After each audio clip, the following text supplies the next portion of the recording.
Hello, everyone.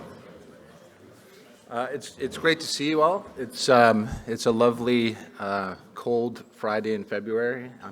I'm glad to see such a great turnout, and welcome to everybody who's joining us virtually.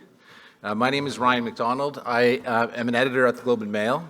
I lead a team of journalists who cover energy issues.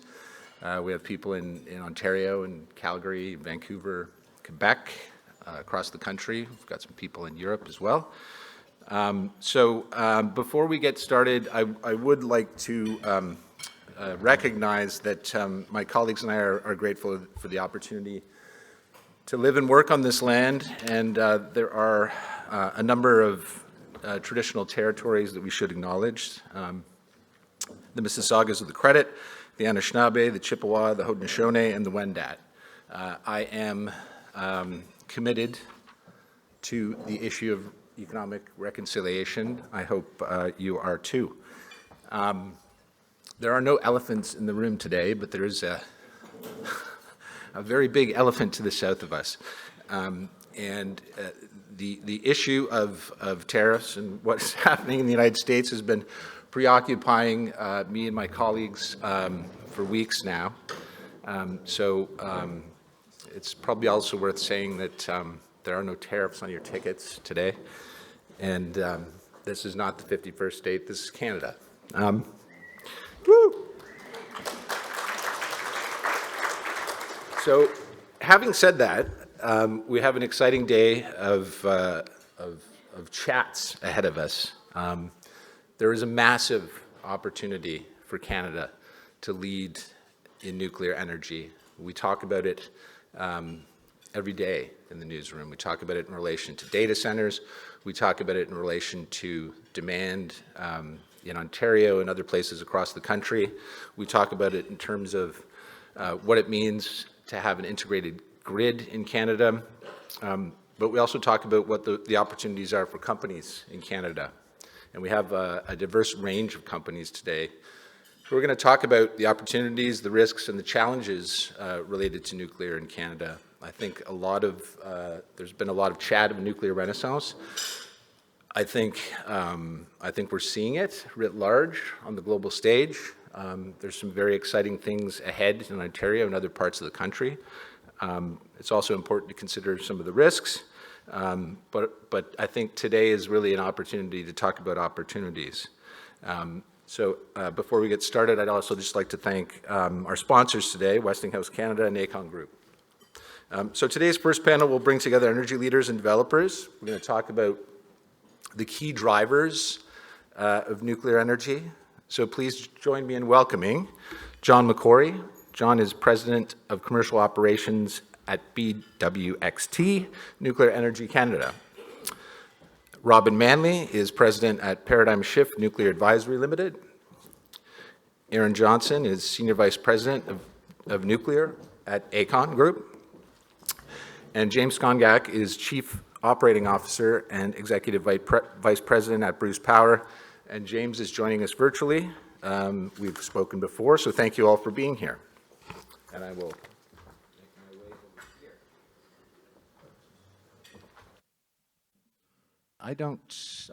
There's James. Very good. Very good.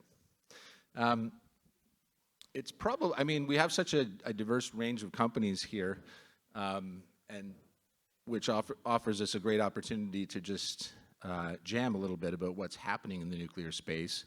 So maybe the best way to start us off is to basically do a round where people can introduce themselves and talk about what is on their mind and some of the projects they're working towards. James, you've got a lot of exciting things happening, so why don't we start with you? And since you're virtual, we'll hear from you first.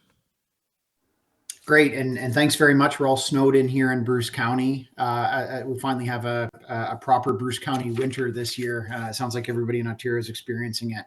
So firstly, thanks very much for having me. I think you hit the nail on the head. It's a really exciting time for nuclear power, not only here in Ontario and Canada, but frankly around the world. At Bruce Power, we're home to Canada's largest private sector electricity infrastructure project, which is to life extend the world's largest operating nuclear site to the 2070s. We're about halfway through that program. It remains on time and on budget. And while we're carrying out that investment program, we're also counted on to deliver about a third of Ontario's electricity. And that's very important for the nuclear fleet as we're having this conversation, because while we're investing in assets, at the same time, we're also very focused on expanding our footprint in medical isotopes. We're one of the largest producers of medical isotopes in partnership, and you talked about reconciliation, but in partnership with the Saugeen Ojibwe Nation. And we're also starting pre-development environmental assessment planning for potential new nuclear on the Bruce site. So really exciting time. Like everybody else, I'm primarily right now, we're really focused on the US-Canada relationship. I just got back from a session in Washington with Premier Ford and Minister Lecce, and we're really focused on being part of Team Canada and Team Ontario, and I'm sure we'll talk about that a little bit more later. But our energy sector also has an important role to play in terms of renewed relationship with the USA. Thanks, James. Let's continue. Aaron, why don't you kick us off as well? Yeah, thanks for having us this afternoon, and thanks, I guess, for spending your Valentine's Day with us. You must love nuclear energy so much, so you wanted to spend the day of love with us. So my name is Aaron Johnson. I'm Senior Vice President of Nuclear for Aecon, so responsible for our nuclear business unit. I guess for those who don't know about Aecon, we're one of Canada's leading infrastructure development and construction companies, and as it pertains to this forum, one of Canada's leading nuclear constructors. So we're very proud to be part of the nuclear industry in Canada.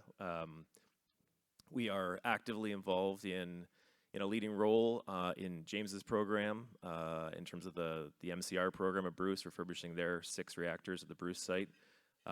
Almost complete refurbishing 4 units for Darlington for OPG, and soon to be refurbishing 4 more units at Pickering for OPG.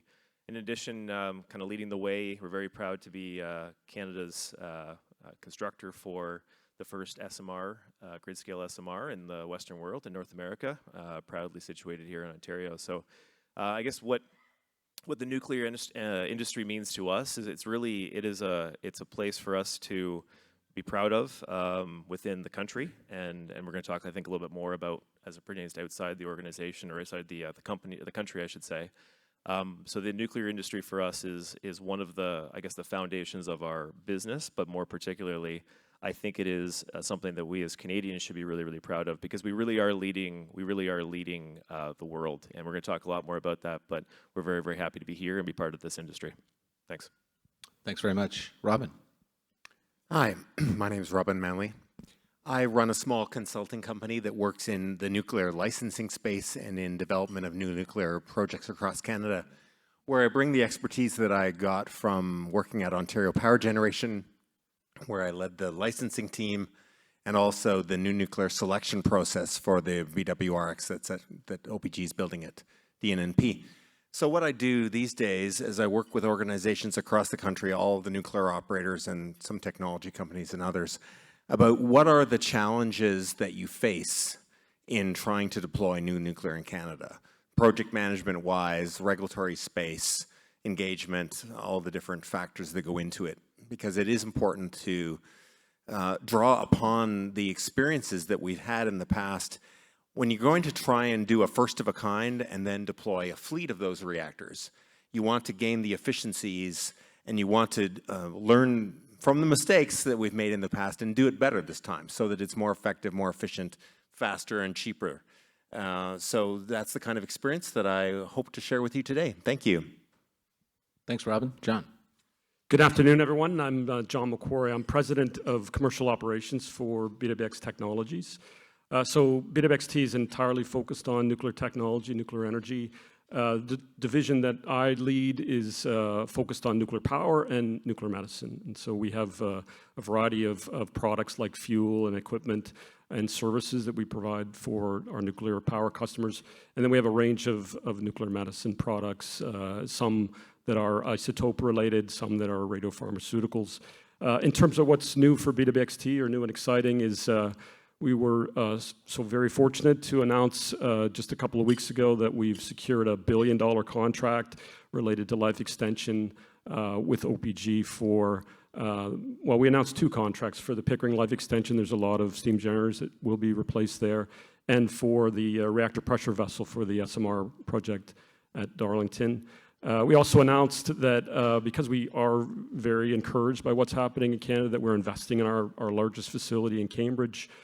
So an $80 million investment, we're expanding that by about 25%, and investing in all sorts of the latest technology to make nuclear components there. And just recently we announced that we've made an agreement to acquire Kinetrix, which is a great Canadian nuclear energy company, and so we're super excited about that. So lots going on. Fantastic.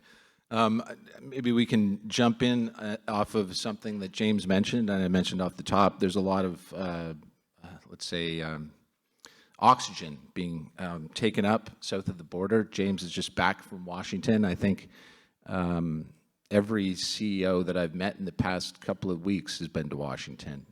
I've heard great descriptions of how small the West Wing is, and there's just a lot of action for Canada to try and understand what's happening south of the border.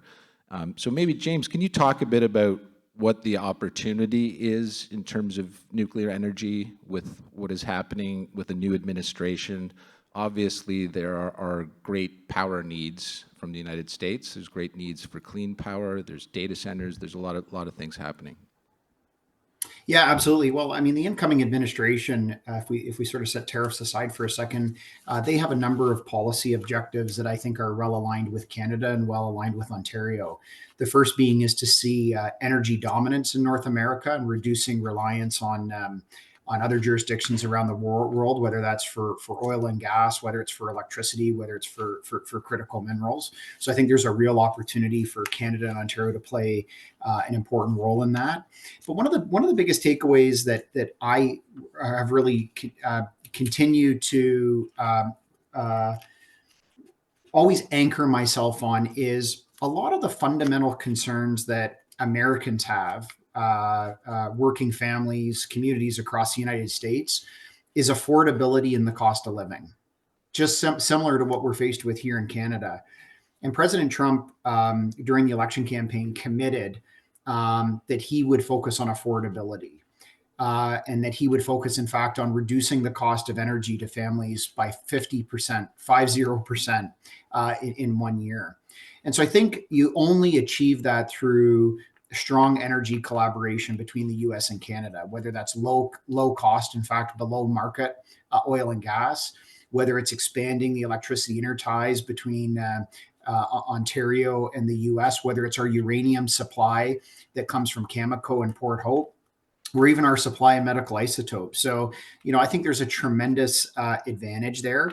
And what I consistently say on this whole trade issue is we're really at a fork in the road. We're at a fork in the road where we are going to take the high road, and we're going to find a way of aligning those interests and finding a win-win in the areas I just talked about, or we're going to take the low road. And the low road is one of tariffs and high inflation. So, you can't have economic security and stability of affordability if you don't have energy security. And that's I think, a very important component to what we can put on the table. And frankly, Premier Ford's Fortress AMCAN, I think, lays out a really good blueprint that our sector has really aligned on, and frankly, we're trying to advocate for as part of these discussions. Anyone else want to pick up on that? Robin, I saw you were nodding in agreement on many of those points. Well, I think it has simply shifted dramatically in a very unpredictable way. And without getting into the unknowns that Canada is going to have to address, I'd say there's some no regret actions that we can take collectively or individually as companies, regardless of what the US and President Trump decides to do. When we look at the size of the opportunity in front of Canada, which is that the electricity sector is going to have to double or triple, you referred to that, that's more than 100 gigawatts of additional clean energy that's going to be required. If we then take a look at what Canada could do in terms of new nuclear build in order to provide reliable, 24/7 energy 365 days a year, nuclear is practically the only thing that's going to get it done in most of the country. So what does that look like in terms of size of opportunity? So I've done some work with the Canadian Nuclear Association that suggests a range of options, anywhere from 17 up to 51 gigawatts of new nuclear energy. And then you look at what's the workforce that is going to require. There's literally thousands of workers to build each nuclear power plant. So that's a lot of jobs, a lot of GDP for Canadians, very good jobs. And, you know, it takes a lot of investment, but it also takes a lot of workforce planning and preparation to get the right skilled people in the right jurisdictions at the right time. So those kinds of planning and preparation that we need to do is one of those no regret actions that I referred to. Aaron, do you have a comment on that? I mean, workforce is, you're the builders here. So, I mean, workforce is probably pretty important to your business as well. I think we talk about workforce in Canada and actually in the United States every single day, if not more. The growth that we're looking at, both in Canada and south of the border, actually, but the growth that we're looking at in new nuclear, based on, of course, the need for non-emitting sources of electricity, the growth is immense, right? Everyone knows the figures and the facts. The studies are very conclusive. And so the workforce that is required to build new nuclear infrastructure shouldn't be diminished in any way, shape, or form. So some of the things I think that we in this room need to do, and some of the things that we're actively working on every day, there's a couple different dynamics to the workforce equation. There is all of the skilled trades that we need, you know, kind of hands-on wrenches to be able to build the plants. There is automation and efficiency and things to make those workers more efficient, or perhaps even not, you know, need quite as many to accomplish the same goal. And then, of course, we've got the engineering and professional, you know, project management staff that have to build all these plants. And so what we have is a strategy on each one of those various vectors. On the skilled trades point for a moment, BuildForce and some of the studies that have been commissioned in this room, you know, they're actively looking at what is that demand profile. And we have to, as a constructor, we have to continue to be very, very linked up and dynamic with all of our trade union leaders to make sure that we're actively forecasting that. I mean, right now, I think the forecasts look good in terms of actually having enough resources on the skilled trade side specifically. However, that can change very quickly when we talk about, you know, a couple $1 billion projects here and there that either don't happen, perhaps due to tariffs or some of the trade issues that are happening, or actually that do happen because of some of those factors. So it's a very dynamic world. All of the skilled trades that we need to build our nuclear facilities, they come from a variety of different industries as well. And so it's not just a nuclear ecosystem here. We have to look outside of the nuclear industry as well. John, I'd like to get your perspective as well. Does the U.S. offer opportunity for your business as well? I think it absolutely offers an opportunity, much like we've heard from Robin and Aaron. I guess, so the points I'd make about tariffs here are, I hope we're just in a negotiation, right? A free trade negotiation, and that, you know, tariffs are not a signal of isolation by the U.S. And I think, you know, we got to negotiate, and it's got to be a win-win, right? So Canada has to win here too. I think there's things that we can do and that we need to do to invest in ourselves, to make ourselves strong, to make sure that we are creating jobs, we're doing all the right things. But in terms of giving the U.S. things, I think, you know, Canada has to look at what can we offer them that would also, you know, help us, right? And so one of the things I'll put a plug in for is in defense, right? You know, we do need to, I think, increase our defense spending in Canada. That's what they want.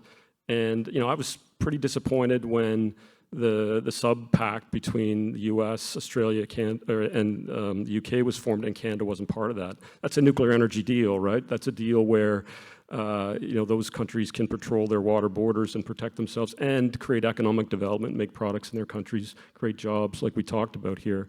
But we're not a part of that. Maybe we should be. So there's things like that we could do that I think would actually, you know, make a deal and make tariffs go away and lift our economy, make us closer to our key allies. And I think we need to think about that and help nuclear energy in this country. I wanted to pick up just a little bit on something that Aaron was talking about, and maybe James, you could speak to this. You have so much going on at Bruce, and I'm just wondering, are there issues that Ontario and Canada needs to tackle in terms of making sure that we have enough skilled people to work on these projects? Is Bruce part of a program to sort of make those sort of things happen? Yeah, absolutely. I mean, I think there's a number of things that some things that we can continue to advance as an industry, and a number of things that the government can help with. The first thing that I'll say is the repeatability of projects and continuing to go in a sequential manner is really important. That helps from a workforce perspective, because you can have a workforce that, for example, gets experience on one refurbishment, and you want to continue to roll through that program. That's really what we're doing at Bruce. And Aaron talked about the success they've had at Darlington and Pickering. And so from a workforce perspective, the reason why that's very important is there's clearly a proficiency piece. So the workforce gets more comfortable with that. But also the workforce can see a stable long-term future. And so I think that's a really important component. I must say we have a strong relationship with the Ontario Building and Construction Trades. I think we're aligned with the province in terms of the work we need to do to drive more apprenticeships. And I think that work is well underway. You know, I would say one of the biggest challenges we still have with all of these infrastructure projects is permitting and approvals. We've been talking about it for a long time. It takes longer to permit a project than it does to construct it. And that's not just a case in nuclear. It's very consistent across infrastructure and energy in particular. And, you know, I think the reason why it's really important to remove those barriers is because when we have unpredictability as to when a project may be able to commence, it's very difficult to plan not only your investment, but also your recruitment and your sequencing of a workforce. And what we have in the refurbishment program, I actually think is something that we should model. You know, why is the refurbishment project on time, on budget? Well, it's on time, on budget because we had all the regulatory approvals before we started. We had all the permitting. We had the vast majority of the design and engineering complete. We had the procurement complete. So we were able to look at a solid multi-year program. So, you know, we can talk about skills development. That's clearly a very important component. But even if you have the skills, you need to be able to show people a consistent career path. And what I would also say is if you have trades that can be dedicated to your project, you actually have a more optimal use of trades. You know, 200 or 300 people fluctuating in and out of a project is not the most efficient use of trades. And so, you know, I think that's an important component as well across the province. And it's also important too that we work with our governments on sequencing activities. We don't want to pull a bunch of trades off a project that is developing electricity infrastructure to build an EV battery plant when we need the electricity infrastructure before we need the EV battery plant. And I think we've got much better as a province at coordinating that work, but all of these items are fit together, and workers, like all of us, they want certainty in their lives. And that's where I really think, you know, the permitting process that is still you know, very challenged in Canada. I would give the Canadian Nuclear Safety Commission credit for probably being the most innovative, but we still have a long way to go in Canada. I mean, certainty for workers, but also certainty for policy. I think we talked a little bit about this. I mean, it never takes long in these discussions to get into a bit of a chat about regulatory frameworks and timelines and how important those things are. I noticed that you were nodding quite a bit there, John. What are your thoughts in terms of how we can make things go more smoothly for the nuclear industry? Yeah, well, completely aligned with James about the timelines to get approval. I guess, you know, from my perspective, we're at a point in time here where we have a fantastic opportunity for this province, for this country. We could choose to be very bold here and just say, now we're going to build 16 reactors, big reactors. We'll build some small ones too. And I think we should do that. I think that should be our policy. And what that does is creates a huge amount of economy here, but it creates certainty. It creates a market where companies are going to go and invest. And we've just seen exactly how well that works with the refurbishment program that James mentioned, where this province didn't say, hey, we're going to refurbish one reactor and we'll see how that goes, and then maybe we'll do the other 9. They said we're going to do all 10.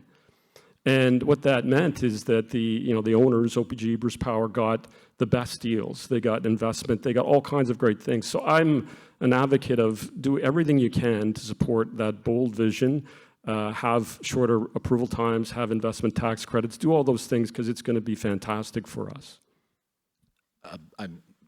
That's quite a throwdown in terms of the bold vision, 16 plants. I mean, how do we get it done? Aaron, obviously you've got some experience in dealing with these timelines on, I'm assuming on the government side, but also making sure that you deliver on time and on budget.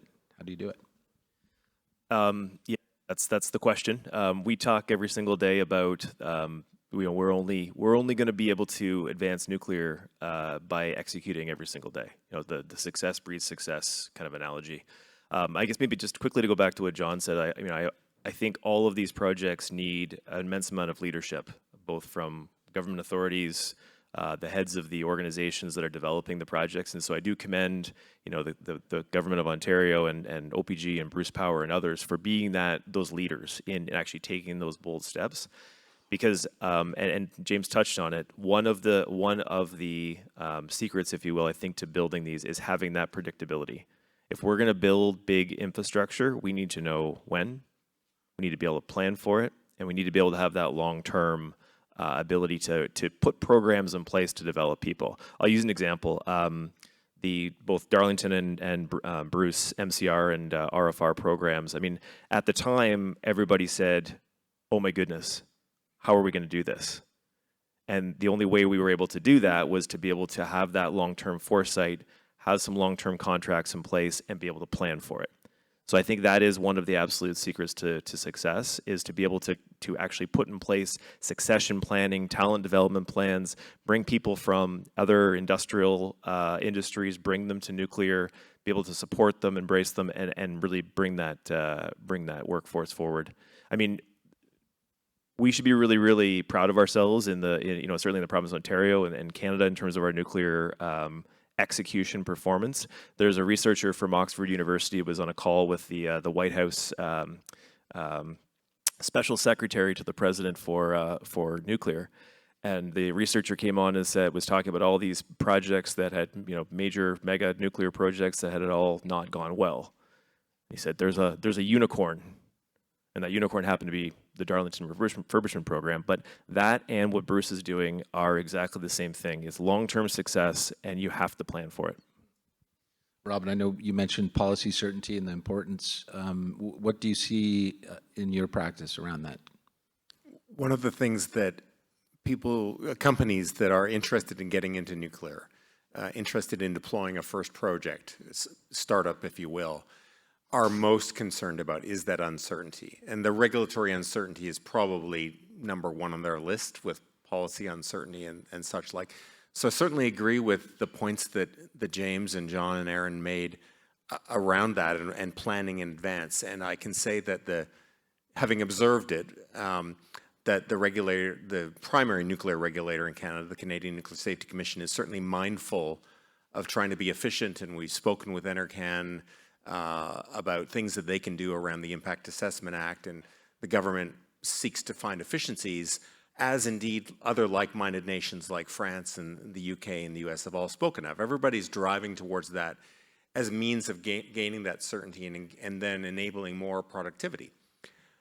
But there is a difference in Canada, and you might have seen in British Columbia when they announced after some of the declarations from the US that they were going to fast track some projects in the last few days. Some of the leaders in Indigenous nations sort of spoke up about the need to continue to consult and engage with them and the need for continued participation. We cannot run roughshod over that requirement. So this is an issue which is I would not say unique to Canada. I mean, you have to have participation of peoples regardless, but it is particularly special in Canada, and the way in which we handle it needs to be sensitive to that. So I think that factor always needs to be brought to bear when we're talking about nuclear or any other major infrastructure projects.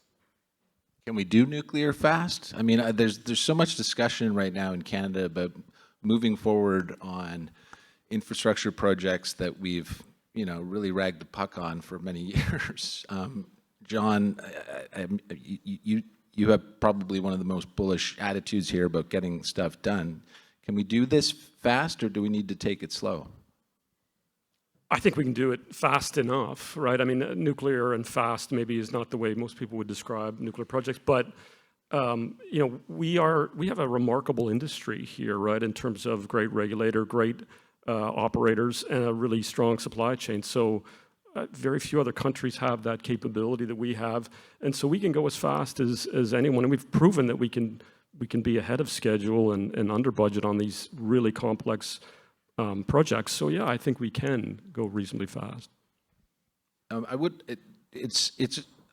have an opportunity because we have such great guests with us today to talk about, or at least get an update on particular things. I think it's probably worth, James, you giving us an update of what's happening at Bruce C, if you could, and then maybe we can talk to Aaron a little bit more about what the secret of success is around doing things on time and on budget at Darlington. Do you want to go ahead, Yeah, James? absolutely. So from a Bruce C perspective, we really have two key activities we're focused on right now. The first is a technology selection process. So we have an RFI process underway to really look at what are the technology options available to us. What is their readiness? What is their design readiness? What is their price point? Really in a clinical way, looking at what are the range of technical options that we have. You know, I know there'll be a lot of people that will have preferences from an operator and a utility perspective. We think it's very important to have a rigorous review and technology selection process, and we want folks to sharpen their pencil and give us their give us their best pitch and how they're going to be set up for success. We've also initiated a federal impact assessment that was launched back in 2024. We're working through that process. We are into that with the government of Canada and the Impact Assessment Agency. And a key component of that is our work with the Saugeen Ojibwe Nation. Our site is on their traditional territory. And we're really committed to earning their support in this process and having meaningful economic participation in Bruce C. And so that's really our focus. I suspect that will continue for the next several years while we are really getting through the peak of our refurbishment. And then as we get past the peak of the refurbishment, we'll be able to make decisions on technology. We'll be further along the impact assessment process, and then really look to at that point make a decision on moving to really that site preparation and construction, which is shovels in the ground. Just one really quick point. I agree with John 100% on we're fast enough. You know, we sometimes and it's not like nuclear you can build a nuclear plant overnight, but I always say we're faster than a subway. We're faster than the LRT in Toronto, and we're faster than the renovation on Parliament Hill. So we're doing something right. Aaron, you mentioned a number of success stories. Are there other things that AECON is working on in this space that you can update us on? I have to be careful because we're involved in some of those rail and transit projects as well. My urban transportation peers are here. You were involved in them. So I think one of the things, and I can't remember who mentioned it already, but the fleet deployment piece is a really, really key ingredient to success. And really what that is it's a kind of a ruthless appetite for continuous improvement. So the first unit at Darlington was not our best. The first unit at Bruce was not our best. The very first SMR unit will not be the best. But it's a ruthless appetite and a ruthless dedication to continuous improvement and getting better, faster, stronger, higher quality, safer, cheaper. We have to continue to do that. And so, we've seen it. Units, the first unit versus the fourth unit at Darlington is tens of % faster and cheaper. Similar progress at Unit 6 versus Unit 3 currently at Bruce, same concept. So it really is a philosophy of making sure that you're really passionate about continuous improvement and doing things the same way but better every single time. These construction projects are usually one-offs, usually. We're trying to make sure that they're not one-offs. We're trying to make sure we can get better at each one every single time. First unit versus fourth unit, let's hope at Darlington, SMR units will be exactly the same thing if we go the same way. I think if there are some engineers in the audience, they would recognize a lot of that philosophy. I'd like to get to some audience questions. I think it's important that we've got some great guests here. I really want to make sure that we have an opportunity to hear from you. So we do have some mics available. Yes, there's. Hi everybody. My name is Mark Way, and I represent a company that is called Nuclear Safety Insight. But actually, I'm a retiree from Bruce Power. And I would like to emphasize what you folks are saying, in essence, about the Canadian technology. I have two examples in my career. The first one I want to tell is about Bruce Power. In 2001, I believe Bruce Power was born, and at that time, agreement with British Energy is that Bruce Power would lease units of Bruce generating stations. Bruce A, units 1 and 4 are not in the best shape. Actually, they're in poor shape. So the lease was about Bruce B, units 5 to unit 8. But 2 years after the divestiture of Bruce, turns out that there was a initiative to refurbish units 3 and 4 of Bruce A. And I remember the business case was we bring it into power for 5 years. That's the business case. And turns out it went well and went much more than 5 years. Then Bruce Power did a refurbishment of units 1 and 2, a total refurbishment. And that also was successful. And I believe it is on budget and on time. Did you have a question to ask? Did you want to ask a question? I appreciate your experience. I just wonder if you have a question to ask. I'm just supplementing what the panel was talking about. Appreciate it. Okay, and about the Canadian technology. So that was in Bruce Power, and now James was talking about Bruce C. So that would be, I believe, another 4 reactors in Bruce. The second example I want to bring is to go back to 1992. And that's the case when Darlington was just finished building. A year or 2 after operating Darlington 1 and 2, turns out there was a huge problem. That the fuel was cracking, and with a lot of safety dangers. This problem was solved by, at that time, Canadian engineers, Ontario Hydro, and the problem was solved by identifying the acoustics problem due to the pump impellers. So the pump impellers were changed from 5 vanes to 7. That solved the problem. But I like to emphasize that the Canadian technology is very good. Point taken. Thank you very much for your comments. There's a question over here. Yeah.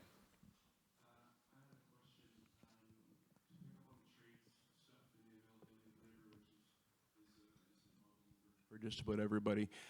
Sort of on the topic of, the hollowing out of the West and that, and so the ACONs and the large outfits, I know you've got lots of trades, or you'll be getting lots of trades working on site and construction and that. What about all the componentry? Like, Do you just go offshore for all the componentry? Because there's not a lot of companies left in Canada or in the West that make stuff. You'd be surprised. You'd be surprised. The work that we're doing in the nuclear industry right now, the vast majority of our supply chain is actually in Canada, coast to coast. Supply chain has sufficient capacity? Capacity was always a question. A couple of my colleagues are probably going to laugh when I say capacity builds capacity, but I mean it. The more and the more vibrant the industry is, and in our case in Canada, our nuclear industry is thriving, that capacity will build more capacity, right? There's not going to be factories just sitting idle, ready to go. People will build more capacity. I'm confident in that. It's the same way we approach a construction project. We don't have a team sitting on the bench of 1,000 people ready to go, but we take people, we export them from one project to the other. We build the team around them. We will build that more capacity. So it's also a matter of partnerships, right? I mean, you know, John and I spend a lot of time in business together. We've got great partners in the room here. Two that are going to come up and talk next. We've got GE Hitachi, who I don't see in the room, but all of our project partners are pivotal to this, and that's how we build that capacity. Any more questions? Oh, there's one over here. Oh, hi. Okay, well, two here. Go ahead. Daniel Sachs. I run CSMC. We're developing a micro-reactor for the Arctic and for space purposes. Just kind of general question out there regarding state of the industry in Canada, where we sit strategically. One of the big bottlenecks in industry is fuel, and I think everyone will tell you kind of enrichment is a big choke point. You know, historically, problem with Canada's economy being we do not add value to things. We ship off commodities and buy them back. Right now, we ship off all of our fuel, all of our uranium, and we do, you know, it's enriched elsewhere. And, you know, to what extent is there a conversation or maybe thought among panelists of enrichment in Canada? I know it's talked about kind of quietly as an idea that's been floated around over time, but just kind of wanted to put that out there, the idea of Canada enriching uranium. Yeah, go ahead. When I did some work last year on this particular topic, there was not a consensus amongst the Canadian industry about where to go with that. You can get enrichment capacity in several other countries, including the Western world, and it is a highly complicated topic from regulatory space as well as social acceptance, as well as being very expensive. So to onshore enrichment capacity into Canada is a major investment and a major political and social acceptance issue, several large bridges to cross, and I think I would summarize by saying not something to do lightly or to work on today when we have other issues that are probably more pressing. I don't know if anybody else wants to pick up on that, but I know that we have a story planned on fuel and the issues related to fuel. It's going to be something that we have to confront. There are obviously proliferation issues that go with that discussion, so not easy. But I know that Cameco is doing some things now with laser isolation that could look promising, but yeah, many more hurdles to cross. There was another question. Yes, sir. Sorry. And then the gentleman in front in the blue will get to you as well. Thanks. A couple things when this panel was going on kind of caught my attention. One, the concept of building on successes, you know, as you go through in sequence, totally makes sense to anyone that builds anything. But sort of against that, you know, the conversation about reconciliation.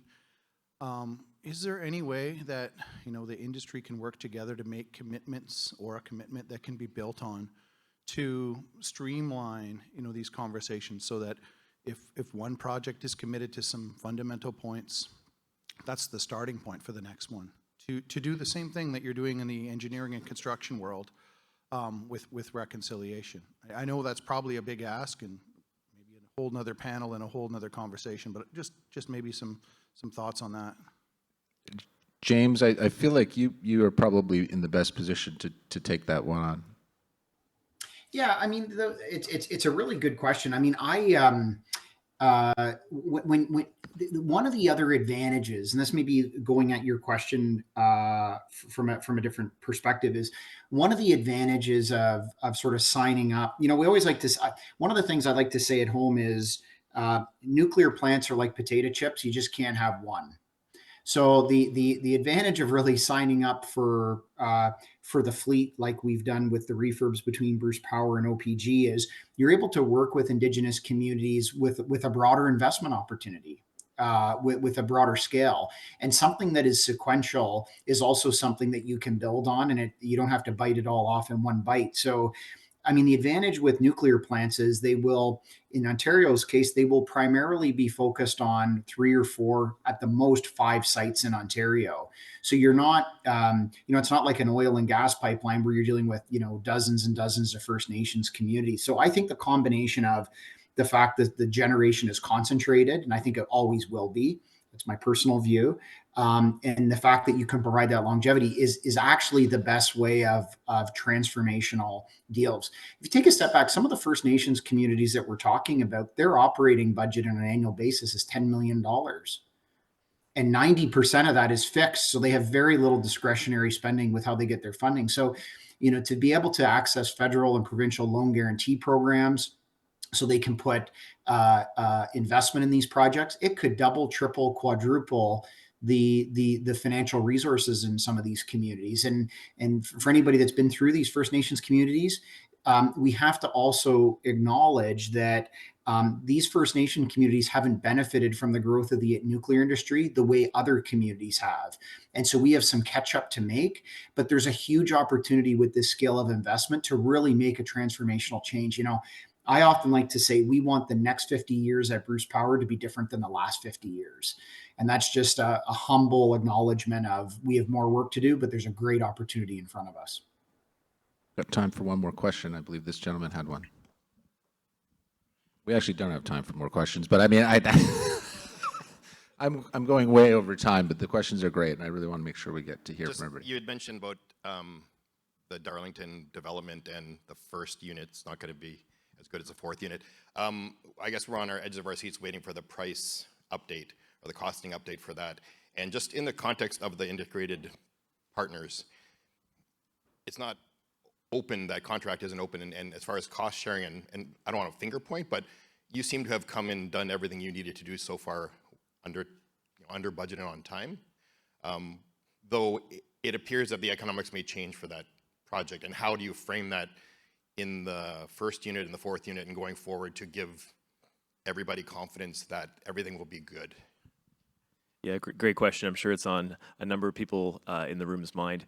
I won't speak out for my client on that. They'll answer that question in due time in terms of the overall costs and so forth. But what I can say is that, and of course, my statement about the first won't be as good as the last is just based on the fleet, refurbishment experience we have, and I feel quite strongly about that. In other words, we're going to get better every single one that we do, as long as we keep some of those variables constant, right? Where the location is, who's executing the work, what programs and systems you're using. So that level of predictability and keeping as many variables constant as you can is going to be the key to success. So, I mean, with our project partners of Atkins Realis and GE Hitachi and of course OPG, we are working very closely to make sure we're going through a rigorous, call it design to construct process, which we're minimizing costs, minimizing quantities, make sure we're doing that within the regulatory framework and obviously the design constraints. And so that is the approach we're using that integrated project team philosophy. And I think we're going to see great success from that. Thank you very much for all the excellent questions. That'll do it for the first panel. I would like to thank James online, always a pleasure. John, Robin, and Aaron, thank you for joining us. Great discussion.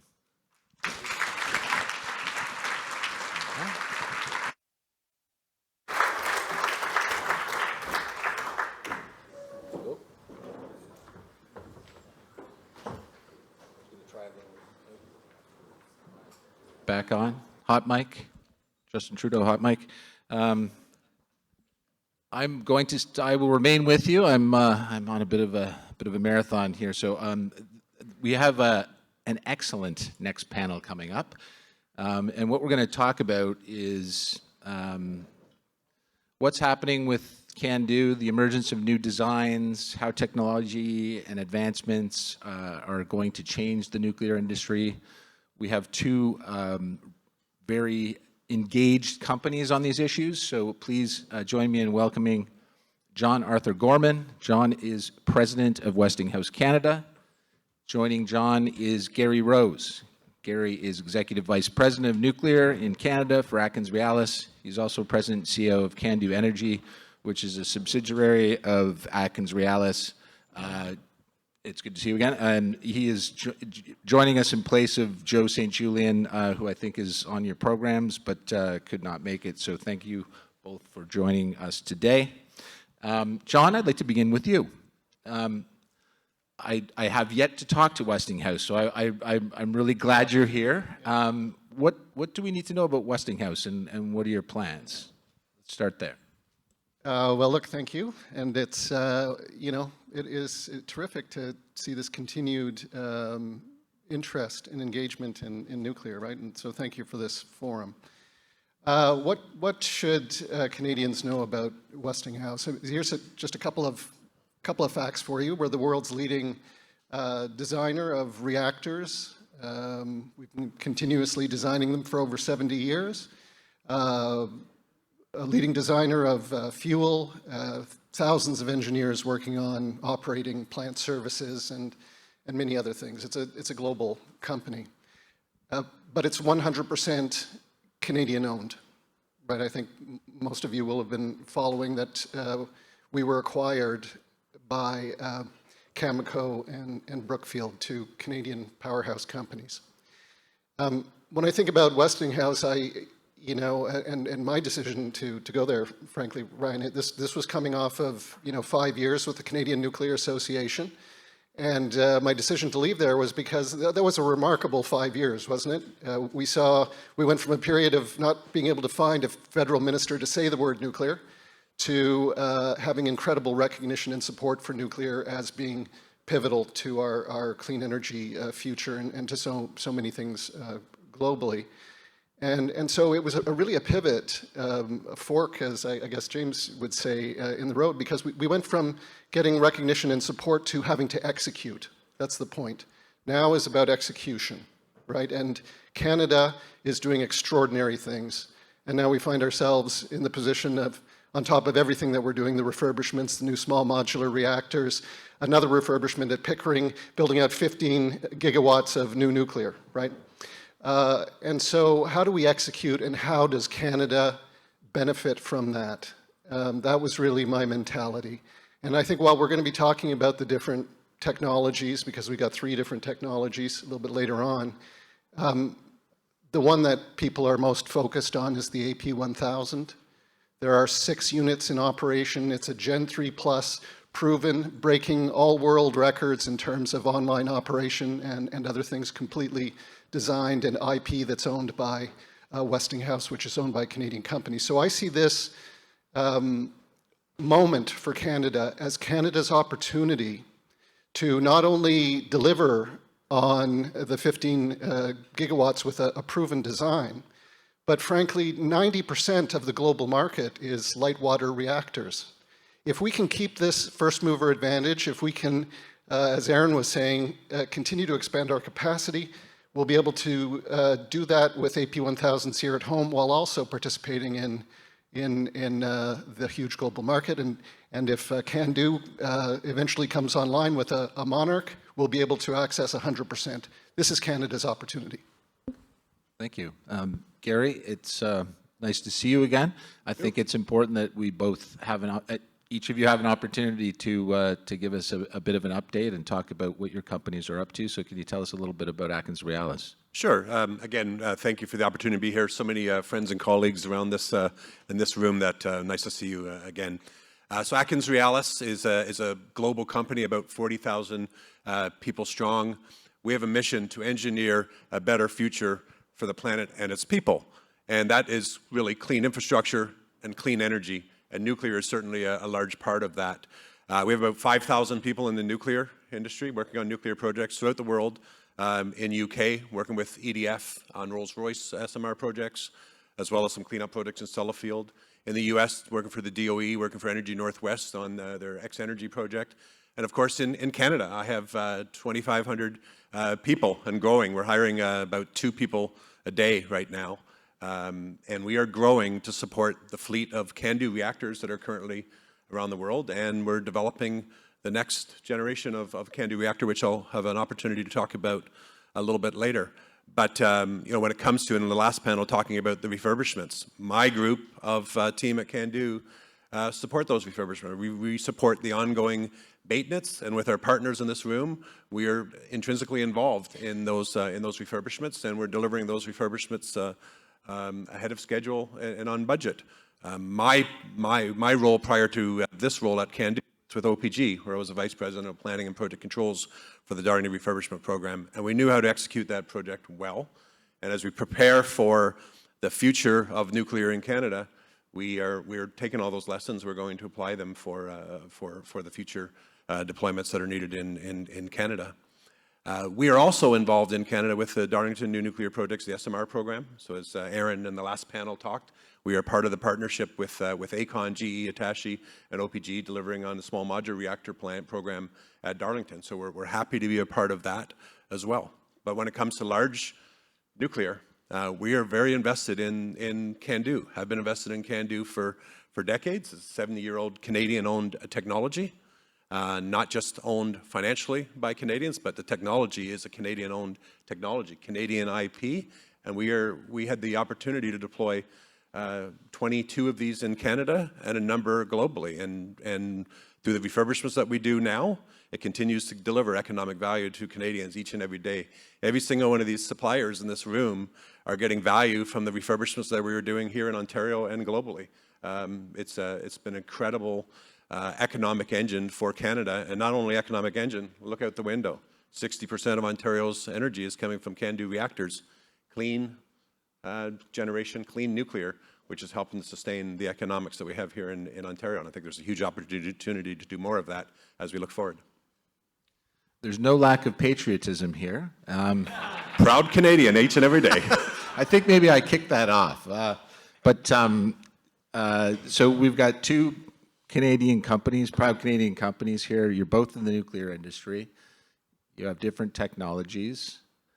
Is there an opportunity here for complementary, can you work together, or is this a free-for-all? Go ahead, John. Well, look, firstly, I'd say we do work together, right? Westinghouse has been in Canada for 40 years. Gary was talking about, and earlier speakers talking about, I think what is one of Canada's strengths, which is we really are good at collaborating, coordinating. Atkins Realis is working on a variety of technologies right now, including the SMRs, as is AECON and BWXT, who are up here sooner. So we work together right now, and we've been supporting the CANDU refurbs and the operating services, right? So this is a very, I'll use the word close-knit rather than incestuous, sector. But it is a strength. When you say complementary, I also think about the technologies. Okay, these are complementary technologies. The AP1000 is a pressurized light water reactor. CANDU is a heavy water reactor. We generally would not be competing head-to-head in most markets, because they have different applications. And so it brings me back really to this being Canada's moment, right? What are we going to decide to do with this first mover advantage that we have and the momentum that we have right now? Are we going to solely focus on the domestic market, or 5% of the market? Is that our aspiration on the global scene? Or are we going to take the AP1000, which is proven, 6 units operating right now, 18 will be operating by the end of the decade, and will we take that proven technology, deploy it here while expanding our capacity, and have the 2 technologies being able to serve 100% of the global market? This is our opportunity. Gary, you want to talk about the Monarch? I know you do. And I can, but I would talk about maybe your question about do we work together? Absolutely, we do. Westinghouse is a partner and has been for years. Cameco is a partner with fuel when it comes to providing fuel to these CANDU reactors, natural uranium that a CANDU reactor needs, coming from Saskatchewan, getting processed here in Canada, and put in our CANDU plants in Ontario and throughout the world. You know, the world needs, some indications are 1,000 reactors, right? I don't expect we're going to deploy 1,000 CANDUs. I expect globally we're going to deploy a lot more PWR reactors and likely Westinghouses than we do CANDU. But, you know, many years ago, 70 years ago, Canada chose to develop the CANDU reactor to maximize and leverage the supply chain that is available here in Canada, right?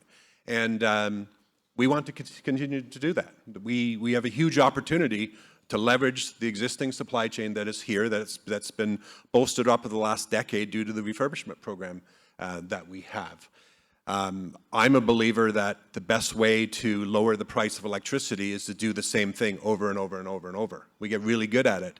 We did this in the past. In the 70s, 80s, and 90s, we deployed 22 CAN reactors in succession in about 23 years. And we got really good at it. Then we took it internationally, and we got really good at our international deployment of CANDUs as well. And as I said earlier, we continue to get economic value to this day for international reactors that we deployed 25, 30 years ago in some cases.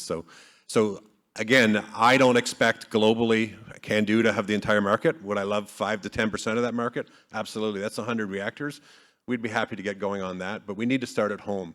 Right? We need to take the Canadian technology that we have here that's owned by the Canadian government, that we happen to be the licensee of, deploy it in Canada, do that in Canada well, which will ultimately give us the opportunity to deploy it outside of Canada like we've done in the past. And you know, PWRs, Westinghouse, CANDU reactors, they're complementary. There are countries that are looking at deploying CANDU reactors so that when the fuel comes out of PWR, it has another life inside of a CANDU reactor. So there is some countries that are looking at it that way about how can I leverage my PWRs and my CANDU reactors as well for that reuse of fuel, but also for isotopes, et cetera, which CANDU is the only reactor that has the capability to do this online while concurrently producing electricity. There was a question earlier here about fuel, and obviously these are two different technologies. There's different fuels involved. How much factor for, I guess, particularly for Westinghouse? I mean, obviously Cameco is a part owner of the company, but how important is that supply chain for what you're doing? Well, you know, it's important. If you don't have fuel, you know, you don't have an operating reactor, right? You need fuel for reactors. But as Robin mentioned earlier, the access to lightly enriched fuel, which is what the AP1000 uses, is not the risk factor, right? And let me just give a little bit of context for that, right? This is not a this is a multinational system that has been set up with 32 countries that use lightly enriched uranium, 6 countries that enrich it, and global agreements between all of these countries for the supply. And there's a massive effort going on right now, which will be successful because 90% of the world's reactors depend on it for the Sapporo 5, which is US, Canada, France, Japan, UK, to ensure that continues on solid footing. So I don't think that's really what's at issue here. But I would point out that there are terrific synergies between Cameco's acquisition of Westinghouse, which is also a fuel design company, in addition to the enrichment technology that Cameco owns. And the last thing I'll say about this, Ryan, is the enriched fuel is not new for Canada, right? It's been used in various applications, but it's also driving our new BWRXs. So they're very dependable, diversified international markets for that with solid understandings because we're all dependent on each other for it. Gary, do you want to pick up on fuel? Different issue for you, I think. Yeah, I mean, John's absolutely right. There are 6 nations that produce enriched fuel. which is great. We don't need enriched fuel for the CANDU reactors, which separates us. So in Canada, we don't rely on enrichment. We don't rely on our uranium being shipped to one of those 6 countries to be enriched and come back. We take the fuel, the uranium, and it gets processed here in Canada. And it's at a much lower cost point because it doesn't require enrichment and doesn't need to leverage nations that do enrichment. And the countries that have chosen to deploy CANDU reactors benefit in that energy security as well. They get natural uranium and they process those fuel in their local countries and use it in their reactors. They're not dependent on others for that enrichment. So it is a CANDU is one of 6 technologies, the only one that uses unenriched uranium, and it is a feature that I think is attractive to many countries, including Canada. Let's talk a bit about your technologies. I mean, we haven't really had an opportunity to dig deeply into that, but maybe, John, if you could start us off, tell us a bit about where Westinghouse is at in terms of what it's producing. Obviously, you've mentioned a few times that there's a proven design, so tell us about it. Well, sure. If you want to start with the AP1000, I think I've covered that a little bit. But look, multiple units in operation. We're on the nth of a kind. It's a Gen 3 plus design with passive systems and the world-leading reactor in terms of performance. We know where every single element of the reactor is in terms of what needs to be constructed and deployed, which is tremendously helpful, right?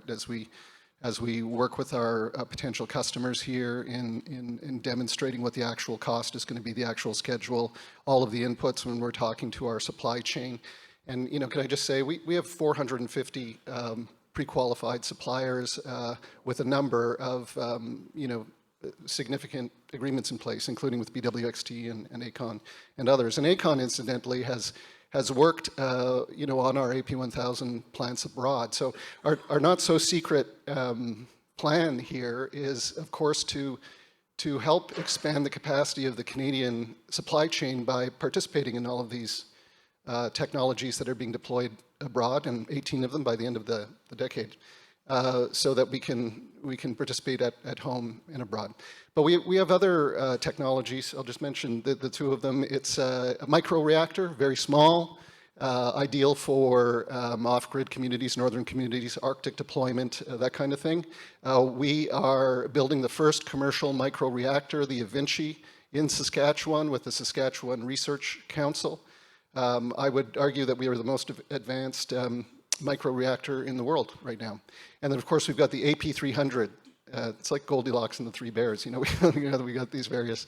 And the 300, same size as the BWRXs that are being deployed in Darlington.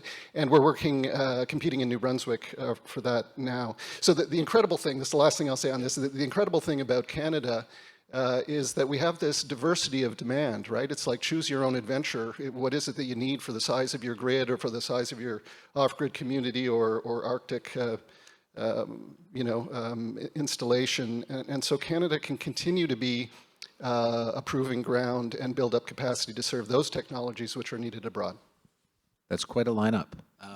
Gary, go ahead. I mean, I think everybody's familiar with the CANDU. We've heard a lot about the Monarch from people like Jean Chrétien and others. Yeah. So, first off, we, I think Canada, the world needs reactors of all sizes. So we need micros, we need small, we need large, and we're partners with OPG in a small modular reactor because CANDU doesn't have a small modular reactor. We have what I would say a medium-sized reactor, a 700 megawatt enhanced CANDU 6, which has been deployed internationally as well as here in Canada, New Brunswick, and the G2 in Quebec was a CANDU 6, and it's the reactor that's been announced that we're going to deploy 2 more of at Chernivtsi. So we built 2 CANDU 6 reactors there. We're going to have 2 additional enhanced CANDU 6 reactors there in the future. So we're working on that project. And of course, we have announced over a year ago now, about 15 months ago, the Monarch. And the Monarch is a 1,000 megawatt unit reactor that is really an evolution of the existing CANDU reactors. It is an evolution of AECL's design ACR 1000, which was a light water reactor. What we've done with that is we've said, we're not going to be in a light water reactor business. We're in the heavy water reactor business with unenriched fuel. So we took that core out and we put the Darlington core in, and we're basically modernizing and, you know, developing that reactor up to be modern codes and standards. But many of the systems, most of the systems for that matter, are systems that are already licensed and operational in existing fleets and or have gone through the CNSC vendor design review at some time in the past. So the core of the reactor is very much the Darlington core. The layout and structure of the plant is different, right? So, and we don't take it lightly. It's going to be a new reactor. It's going to have new construction methods because it is a different reactor type. But, and we're spending a lot of time in making sure that we understand the sequence on how things will be developed. We have constructors already working with us on that, and taking the advantages of some of the modularization that we've done in the last EC6 reactors that were deployed, and the last one was in Chernivtsi in 2007.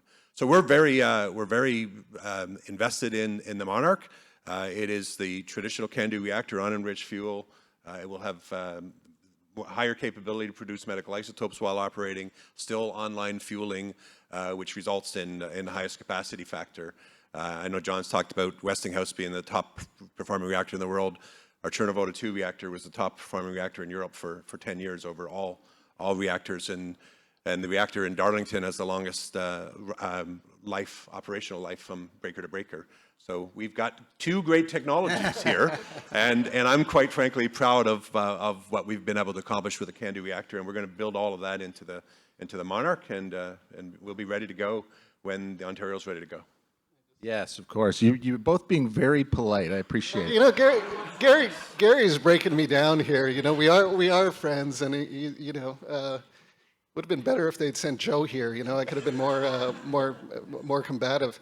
But you know, listen, wouldn't it be something though? And I think this is to my point. Wouldn't it be something if Canada could offer the world, you know, a modernized CANDU and have built up, you know, its capacity to be able to service both at home and globally with the AP1000. I mean, that has to be the level of ambition that we associate with our position right now as Canada. And so I'm very supportive of that. And you know, but I will say, Gary, and I almost feel like apologizing, but look, in the human history of nuclear, there has never been a redesigned or new nuclear plant that has gone according to plan, been on time and on budget, and Westinghouse can attest to that. We were almost, we were crippled with the exercise, and keep in mind, we've been designing reactors for 70 years of creating the AP1000. Now in operation, as I said, now breaking world records, but it's really hard. It takes a really long time. It's really expensive. So if Canada is going to do this dual technology with a refreshed CANDU, then let's make sure we plan accordingly and support it. And back to your collaboration point, boy, did we learn a lot of lessons, Gary. Go ahead.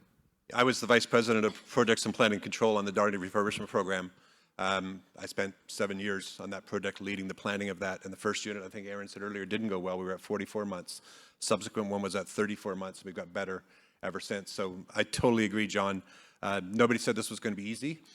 But when I left OPG and came to CANDU, it's because I see such value in taking CANDU, modernizing it, and deploying it as many more times as we can in Canada and beyond for the value to all Canadians. This is our technology. We owned it. We developed. Last year, I committed over $1 billion in spend in the Ontario, mainly Ontario, Canadian supply chain. And I think that's the opportunity that we have. The more CANDUs that we can deploy in Canada and beyond, the higher economic value that Canada will receive from that. And that's my commitment. I'm here simply because, you know, there's a little bit of a Trumpism, which I probably shouldn't bring in this room, but I want to make CANDU great again. And I think we have a huge opportunity. It's going to be difficult, as John says, but we're not shy of the opportunity, and we've got 400 people working on it right now to be ready to go. Okay. The hat with that on it, you ready? The hats are outside.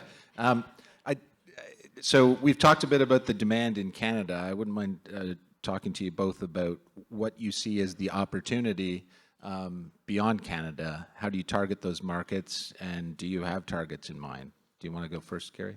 Yeah, we do. You know, some of the countries that already have CANDU reactors are certainly a natural spot. But I would tell you, the Asia Pacific is quite an interesting area right now. We're spending a lot of time.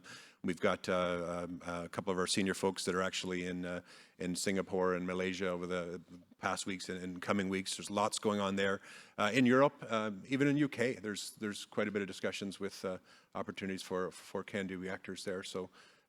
You know, like I said, there's 1,000. There's huge opportunities. We're not invited into France that already has a technology, and quite frankly, we're not invited to the U.S. who already has a technology. So we're not going after those markets, but there are a lot of markets, smaller countries that need a 700 megawatt or 1,000 megawatt reactor that I think CANDU can be very suitable for. And you think about countries like Romania when they made the decision 30, 40 years ago about how much economic value their 2 and now 4 CANDUs have brought to that country and the energy security that it's brought to them. They're not reliant on Russia for energy. And you know, there's many more countries in Asia Pacific as they decarbonize that are looking at CANDU as an option. John, do you want to pick up on? Well, I think Gary, you know, spoke to a tremendous opportunity that's out there. And in an interesting way, the global trajectory and demand for nuclear now is not dissimilar to what Canada, the trajectory that Canada is on, except with the exception that Canada has had the foresight to make its plans clear in terms of the build-out that we're doing here in Ontario, and now the other builds we're seeing announced in New Brunswick and Saskatchewan. By the way, a little interesting side note here, the Canadian Energy Regulator predicts that 9 of 10 provinces will have nuclear by 2050, right? So the global demand is matching that. It's sort of, you've seen the commitments to 3 times nuclear for existing, and there's all sorts of new markets opening up. But when we look at that market as Westinghouse, we see it in different tranches because we've got 3 different technologies. We see it in terms of, you know, 90% of the existing market being light water, which is what our technologies are about with the 300 and the 1000. We look at our order book, which, you know, I've already spoken to, which is pretty astounding. And so there's more opportunity than any one technology or any one company can go after. And I think in instances like this, you know, we try to make 1 + 1 equal more than 2, right? And so there's lots of opportunity for everyone in that complementary technology nature that I think we should keep in mind. For someone who deals with deadlines every day, I've completely overshot everything, but I do want to make sure that we have one last comment from both of you. And I guess I'm just wondering, I mean, there's a lot of talk about nuclear energy in Canada. Not everybody agrees that it's the best technology or maybe the best way to spend money. How do you go about convincing Canadians that this technology is worth it? And why don't, in this case, we can start with John and then go to Gary. Well, you know, I think the good news is that Canadians are beginning to recognize it's worth it. You saw the latest polling, 63% of Canadians now favor building out nuclear, like, again, 5 years ago. And when you go into provinces like Ontario, Saskatchewan, Alberta, New Brunswick, it's well into the mid to high, you know, it's getting into the high 70s. It's something, you know, it's something else. But what we need to do is ensure that we deliver, continue to deliver on time and on budget, and we do that through coordination and collaboration. And the other thing we, you know, really should do, it seems like environmental benefits are a little out of vogue lately, right? And so it comes back more to energy security and economics. So the last thing I'd say is, you just can't beat the jobs and GDP contributions that come from nuclear. It's extraordinary, right? And we have, I won't get into the stats, it's a lot of money and a lot of jobs, no matter which way you go. But PricewaterhouseCoopers, saw them there today, they've done a big study on what every export unit means to Canada in terms of jobs and GDP and what every unit in Canada does for jobs and GDP. So I think that's a really important consideration. Gary, go ahead. Yeah, I'm with John. I don't think there's really a lot of convincing to do in most jurisdictions. There may be a couple that are exceptions, but most jurisdictions are very high in support. And those that have reactors already, which are CANDUs, the only ones we have, are very high. The communities that have CANDU reactors right now are very fortunate with CANDU because of the economic value that it brings, the jobs and the opportunities that those reactors bring to those communities. We need to do more of that. You know, what we now need to do is, acceptance is there, let's get a plan and get on with it, really, and start working out the issues. You know, we need, you know, I think Robin said 17 to 50 gigs of reactors. There's a lot of work to be done. Let's get on. Let's get a program that allows us to do this systematically across the country and get 9 of those 10 provinces with nuclear reactors before 2050.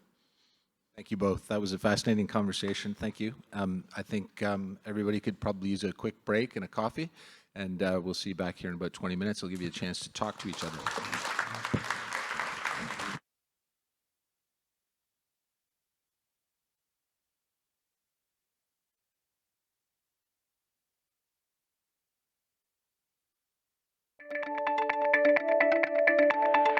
For nearly 80 years, Canadian Nuclear Laboratories has proudly served as Canada's national nuclear laboratory. Chalk River Laboratories is the largest scientific campus in the country, and we are revitalizing our operations to once again shape Canada's future in clean energy. That means constructing new, state-of-the-art laboratories and research facilities to support the safe and reliable operation of Canada's nuclear fleet. And it means working hand in hand with other leaders in our domestic nuclear industry so that we can bring your ideas to life faster, deploying new technologies to address the country's most pressing challenges. We are making the expansive capabilities of a national nuclear laboratory available to help technology vendors take concept to reality. Our new Nuclear Emerging Technologies program is supporting promising nuclear applications as they move towards deployment, and our academic partnership program is enriching the learning opportunities available at universities across the country. Take a new look at your national laboratory. Take a new look at CNL.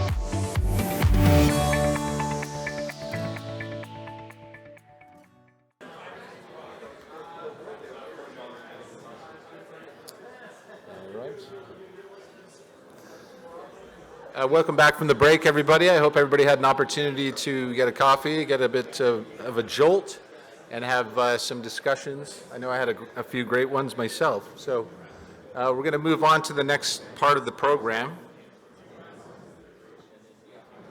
The next part of the program, we're going to talk in great detail about small modular reactors. Obviously, these are the reactors that offer the promise of a more adaptable energy for the power grid, and most importantly, an alternative to fossil fuels.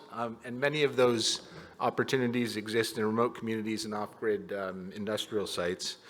So our next panel is going to discuss the current plans for SMRs in Canada, and we're going to look at the roadmap for growth. So please join me in welcoming our next group of speakers. First, we have Suraj Prasad. Suraj is an associate professor of mechanical and materials engineering at Queen's. Next, we have Rumina Velshi. She is a strategic advisor with Torys LLP. She's also the former president and CEO of the Canadian Nuclear Safety Commission. And finally, joining us virtually, we have Bruce Duong. Bruce is Senior Program Manager for Advanced Hydrocarbons at Alberta Innovates. Thank you all for being here. And I will scoot over here.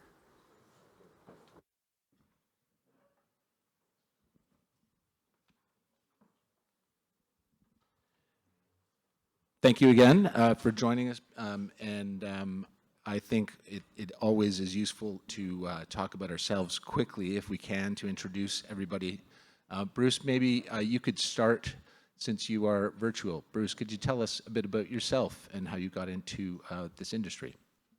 Great, thanks everybody for the invitation, and wish I could join you in snowy Toronto. I assure you it's just as cold here. Bruce Duong, as mentioned, work with Alberta Innovates in our clean energy team. So Alberta Innovates is a quick intro. It's province's innovation technology development agency. We identify and invest in different research to de-risk novel innovative technology opportunities. Our team focused on specifically economic and environmental improvements to existing industries and sectors, most notably, of course, oil and gas and oil sands, power, hydrogen, CCUS, etc. So some of my personal portfolios includes oil sands decarbonization, clean power, digital technologies, and then also the nuclear space as well. So, of course, nuclear has been noted as a forward option in Alberta for a long time. And we've done a number of different assessments and studies in the past, and obviously looking forward to the discussion on how SMRs can integrate with our decarbonization net zero goals in the province as well. So thank you. Thank you, Bruce. Ramina, could you tell us a bit about yourself? Thank you, and it's a real pleasure being here this afternoon. So I've been in the nuclear sector for 45 years, and my early part of the career was with Ontario Hydro and Ontario Power Generation. I'm a nuclear engineer by training, and later on moved in the regulatory space where I was a commission member at the Canadian Nuclear Safety Commission, and then the president and CEO of the CNSC for just a little over 5 years, and that term ended in October of 2023.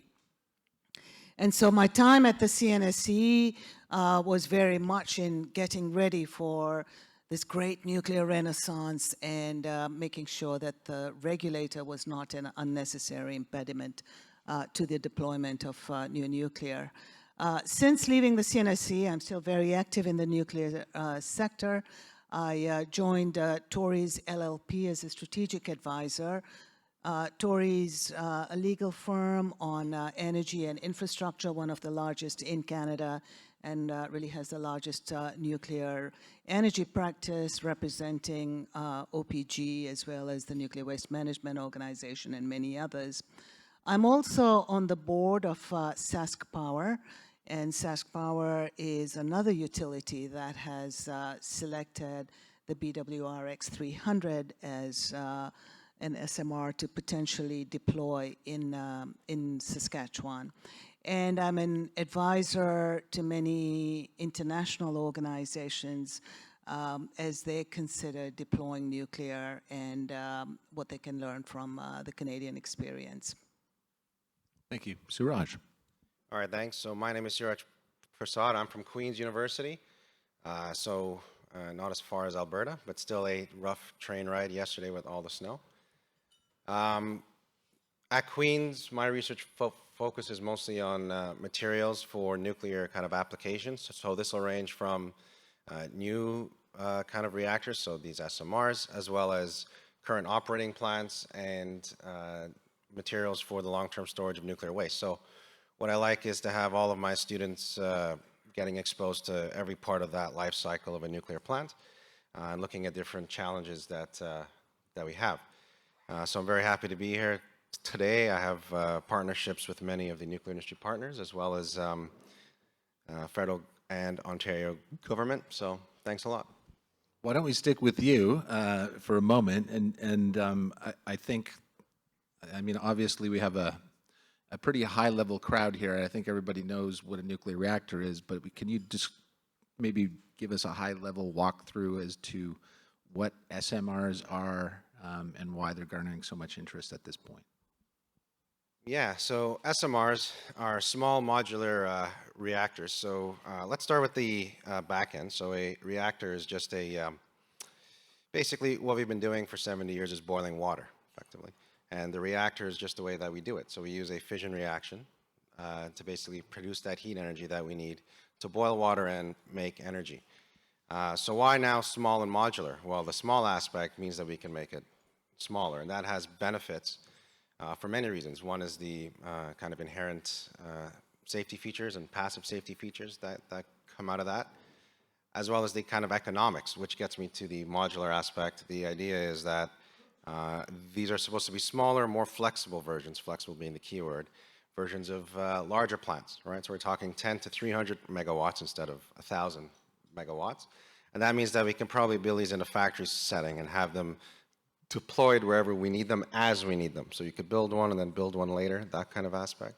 Having it in that sort of factory setup as well, that idea means that you save a lot of cost up front, right? And you don't need the complexities of building a reactor in a very particular area.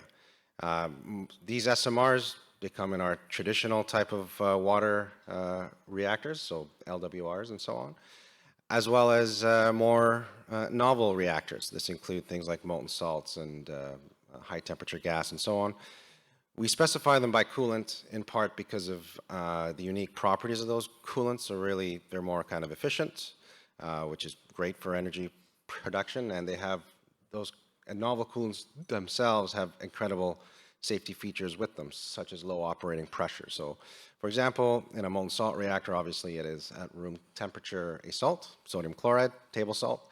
And when you heat it up, you get essentially no vapor pressure off of it, which is a fantastic heat transfer medium. So, in short, that's what the technical side of a small modular reactor is, and that's why we're so interested in building them here in Canada. It's an exciting opportunity.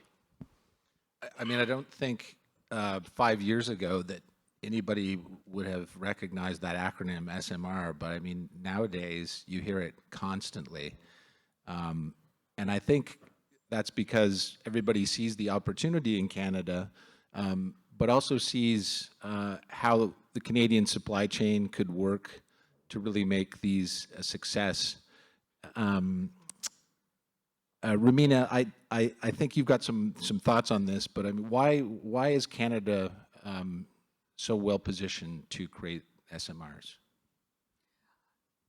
I think as I look around the world, and I'll put China and Russia aside, because I think they are really leading in this space on SMRs, and probably on nuclear, because they have been building this kind of nonstop for decades.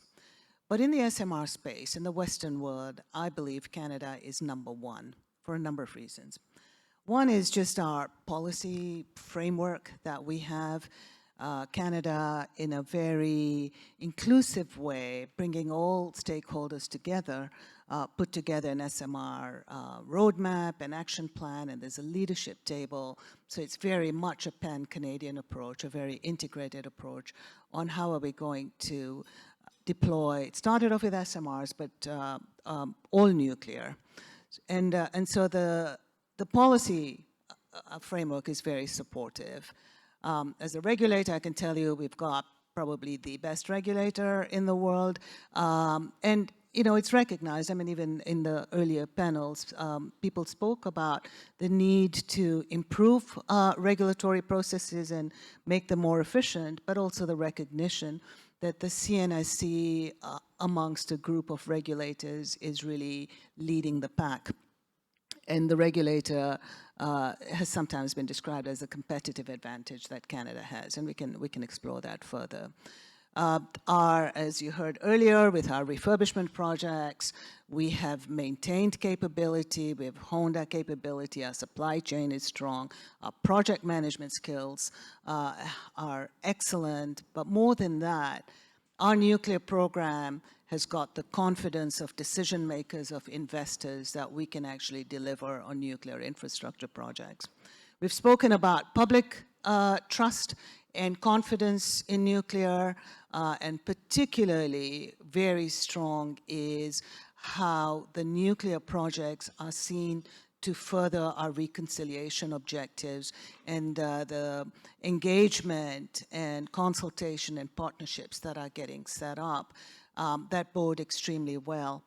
On the waste side, which is also a really huge concern when it comes to nuclear, whether it's members of the public, whether it's investors, Canada has not only strong policies and strategies, we've actually now selected a site. And so, there's a real solution that we have in place. And we've got a real project at Darlington New Nuclear. And ready to start putting shovels in the ground to start building the nuclear island. And so from amongst the G7 countries, we are most ahead. We've got all our ducks lined up. There is support, there is capability, there is interest, and we've established strong collaboration, not only domestically. You know, the provinces have come together and signed MOUs on how they can work together, but even internationally, whether it's associations, whether it's the supply chain, whether it's regulators, on how we can collaborate to further international interests, but also the Canadian interest at the same time. Bruce, I'd really like to get your perspective on this as well. I mean, I know that Alberta has a lot of options for energy, but but is actually considering an SMR now as well. What are your thoughts on this issue? Yeah, thanks for that. So without trying to take credit for everything else the rest of Canada has done in the past, trying to leverage that existing expertise and that history of safety record, regulatory review, and then also being seen as a world leader on that on the export of expertise and technology as well. I think the opportunities around SMRs in Alberta are significant because we have a unique integration case and use cases for potentially not only existing nuclear, but the Gen 4 reactors or alternative reactors that Suraj had mentioned. So that's particularly on the hard decarbonized sectors in Alberta. That really means oil sands a requirement for heat, as well as in a petrochemical space. Also supporting other decarbonization efforts in the hydrogen and carbon capture technology space, which require large amounts of potential heat and power. And then really on the power generation side of things, which is obviously noted by OPG's partnership with Capital Power and exploring potentially using a similar technology that they are using at DNNP. I think one of the challenges for SMRs in Alberta is really finding the right technology fit for what we need in terms of the output. And I think Suraj mentioned this earlier on the need for potentially high temperature steam,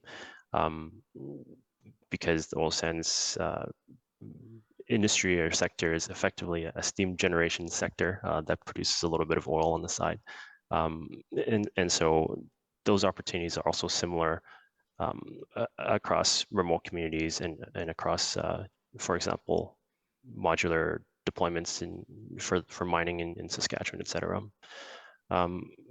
Beyond that technical piece of work, I would say that the ability to leverage existing expertise also helps develop high quality personnel, capability, supply chain, workforce, which are all the follow-on effects of what we talked about a little bit this morning, I think is creating that diversification of industry as well. Everything that goes beyond just the technical piece.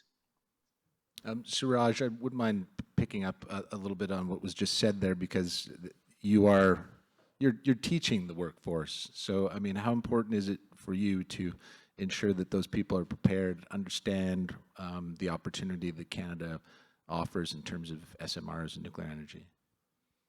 Well, teaching, interesting. Hopefully nobody checks my prof scores. But no, it's for highly qualified personnel. Like when you look at the industry, they talked this morning a lot about supply chain and building that capacity, and capacity builds capacity and that kind of thing. Fantastic ideas. I mean, I think it's really going to work. However, the people that we need, the universities have really gone into the action of getting a large-scale operation going in research in all aspects of nuclear. And this is a huge operation, for myself. I'm one of these like UNINI research chairs, which is just a fancy way of saying that there's 8 researchers that are focal points at universities that are set up by the industry and by the government. And what those do is they act as focal points for research and training of new experts that can come in and help this community. Just last week, I had a nuclear kind of event at the university, and we had, to my shock, we had scheduled that room for about 50 people, and we had advertised it very, very late, as universities do. And we ended up with 150 people in the room. The industry folks that we had invited were very happy. It's amazing to see the interest and the kind of enthusiasm and excitement from the younger folks. It'll surprise, if you haven't done it yet, it's shocking. It's really something to kind of see how keen the younger folks are. Not that I'm old, but essentially that the younger folks, how keen they are on these types of nuclear kind of innovations. So, good vibes. I mean, I do want to pick up on one thing that you said, Romina, and that is that we should view the regulator as a competitive advantage. Can you explain what you mean by that? So if I talk about the CNSC as a competitive advantage, and this will sound a bit self-serving and not terribly objective, but I'm sure there'll be others who'll opine on this later. But the CNSC is the second most mature nuclear regulator in the world, so we've been around for a long, long time.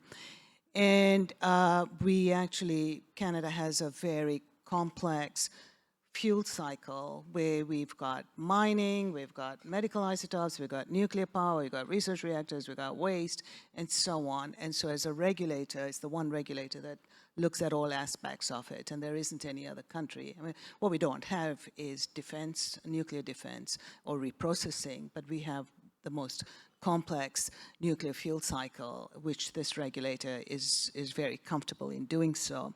We've got a regulatory framework, even though CANDU has been the only technology we've regulated till now, that is technology neutral. So, you know, we had brought a group of international peers to review our regulatory framework to say, is this fit for purpose for new technologies? And it's not just light water, but even the advanced, the more exotic technologies. And we got a stamp of international experts saying, yes, you've got a regulatory framework that's technology neutral. It's performance-based, which means it's more objective as opposed to prescriptive on you shall do that this way. It's saying, these are the results we expect, you come and tell us, which just brings about greater innovation. We've got a regulator that provides engagement at the pre-licensing stage, so potential proponents can get familiar with Canada's regulatory system and identify any showstoppers early on. And we've got a regulatory process, and this was very evident with the recent hearing we had for the license to construct for the Darlington nuclear project. A licensing process that's very inclusive, that brings members of the public, rights holders to provide their perspectives. And so people are brought in as part of the decision making. They know they're being heard, and what they provide in is taken into consideration in any decisions that are made. And we've got a regulator who's very flexible.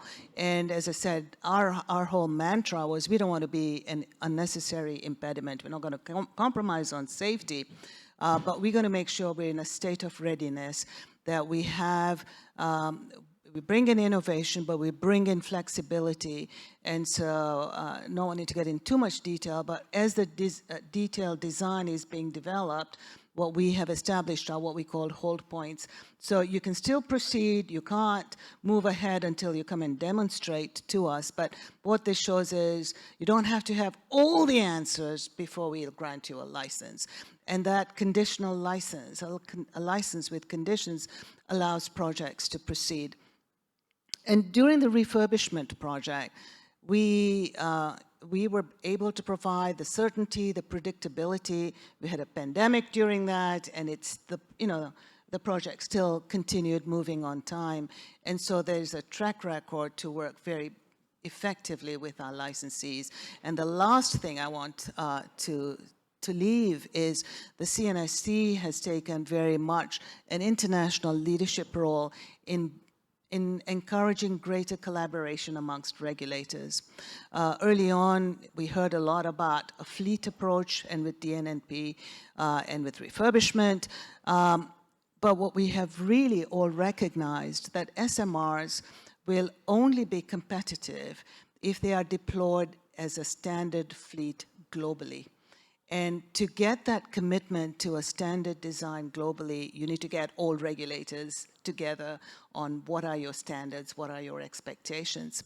And the Canadian Nuclear Safety Commission has taken very much a lead role in bringing regulators together to try to harmonize our requirements, try to work together so we're not duplicating each other's efforts, that we can accept each other's reviews. We've got a ways to go, but at least, you know, the seeds have been planted and we're seeing progress, and DNNP was a good example of the progress that's being made. Thank you. I mean, none of this happens without, obviously one output is energy, but there's another output, and that's waste. We haven't really dealt with the issue of waste. Romina, you mentioned the fuel cycle. So Raj, I'm wondering if you could bring us up to date on sort of the current technology around making sure that the disposal of nuclear waste is safe. Yeah, I know that that obviously when you look at the public perception of nuclear, the nuclear waste topic is always brought up. I spend some time looking at comment boards just to see what's going on.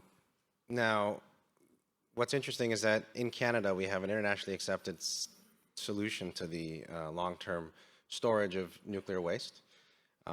In Finland and Sweden, they're currently getting shovels in the ground for it. It's called a deep geological repository, which is essentially a giant mine. And the idea is to have 5 engineered and natural barriers to protect a fuel. That creates a great situation in terms of keeping it stored for the long term without any exposure to the kind of environment or to people. These barriers include the host rock. They include specially designed canister as an engineered barrier. They include clay, right? So something like copper, for example, as a corrosion barrier, you have coppers in nature that's been there for thousands of years. You have clay that can protect trees as well for thousands of years. So you have all these barriers in place, not just one, but multiple. And the NWMO, who I work with, they've been very good at what we were talking about with reconciliation and building that kind of social engagement aspect with kind of indigenous communities. They recently had an approval for a site, and it's very kind of exciting. I think that it's a shining example of what can happen when you work with the community to bring in that kind of indigenous knowledge with Western science. And it's a great example of how you can have a real success story to really kind of accomplish a big goal. So technically, it's incredibly sound. And also in terms of social engagement, I believe it's very, very sound. I mean, that site is not quite a done deal, but there is a sentiment there that there is an idea of acceptance. How important is community engagement in all of this, Romina? Oh, it's imperative. I think the social license that is needed is just as important as getting your regulatory license or getting the technology right. There has to be public acceptance and trust, and in order to do that, you've got to have engagement. And I truly believe that Canada is setting the world standard in that area. The NWMO's DGR process clearly sets the benchmark on how to do it right. I'd like to bring Bruce back into the conversation quickly here. We talked a bit about the opportunities in Alberta. Maybe you could give us a bit more detail on where you see those opportunities writ large in the province. Yeah, for sure. So I mentioned potential integration with our existing oil sands operations, and that's the opportunity when Suraj was talking about the high temperature reactors and the ability to produce steam for those, basically decarbonizing that supply of steam. I think beyond that, there's also the opportunity to work with our existing power generation system, which, you know, our current forecast for getting to a lower carbon intensity generation is through the use of carbon capture, utilization, and storage. So starting with no CO2 emissions at the beginning is a really good opportunity to decarbonize that sector. You know, beyond oil sands and power generation, I think electrification pathways in general and demand growth for electricity as a whole to our grid is an opportunity for us to add some more base load, especially to balance out some of the challenges we're having with renewable and alternative energies such as wind and solar. You know, I think maybe I'll touch on a couple of challenges with the current situation and opportunities to implement nuclear. You know, one was the regulatory review period, and I think one of those opportunities is to leverage existing expertise, CNSC, as well as vendor design review process for technologies, and then also looking at what the regulatory framework looks like in conjunction with CNSC and impact assessment agency through the federal government, and what that looks like in a non-nuclear jurisdiction like Alberta. And I think the faster that we can get clarity on that, and the faster that we can get some efficiency and line of sight to what that actual timeline looks like, really helps us make a better forecast of the real, you know, how realistic it is to integrate nuclear into our current paradigm. And I think the second one is on finance and investment, right? So there's still some challenges on estimating actual overnight costs, fuel supply costs, supply chain, you know, a friendly supply of enriched fuel if we're talking about advanced reactors. And then also the role of governments, you know, a unique piece of Alberta's power sector is that it's deregulated energy market, right? So what the role of government has to have either publicly owned utility, or it's a merchant model, or some power purchase agreement model. I think those are all questions that need to be clarified before we move forward with an investment decision on nuclear. I think that's great perspective. I'm trying to imagine what a deregulated electricity market would look like in Ontario. It would be exciting indeed. But I want to get to some questions from the audience. There's, oh, sorry. I obviously take too many questions. We have one question. We have time for one question from the audience. Gentleman in front, you win.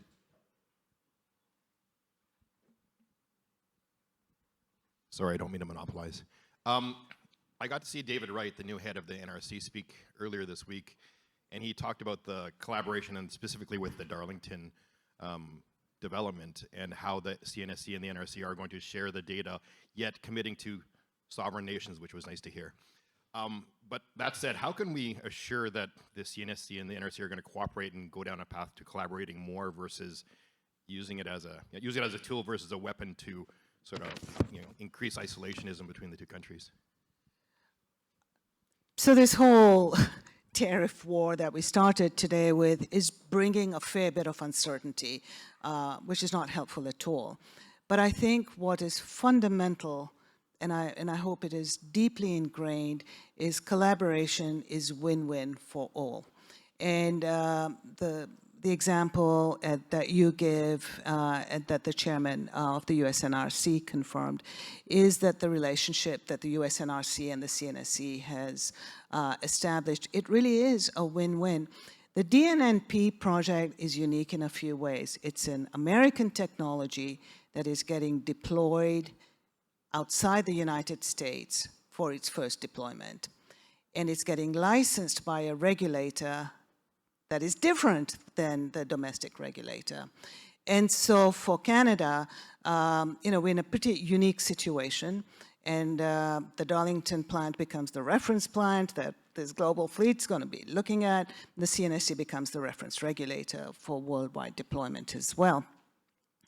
And so the importance of collaboration, and regardless of the rhetoric of the president and so on, is that it's just the no-brainer thing to do. Or maybe that's a bad example or analogy to give, because that won't stop things from happening. But it really is, I truly believe there's strong commitment to make that happen. And we've started with the USNRC because it's a like-minded regulator in the technology, but we've expanded it. The UK's regulator has joined us, and this particular technology is of interest in Poland, who I provide advice to, the Netherlands, Sweden, and so on. So there is a family of regulators that's coming together. Canada has a model because we've done that with CANDO as we deployed it in other countries. How do we get the CANDO owners group and the regulators together? And we wanted to use that same model. If the US decides down the road that they'd rather not, well, that's fine. There's a big world out there.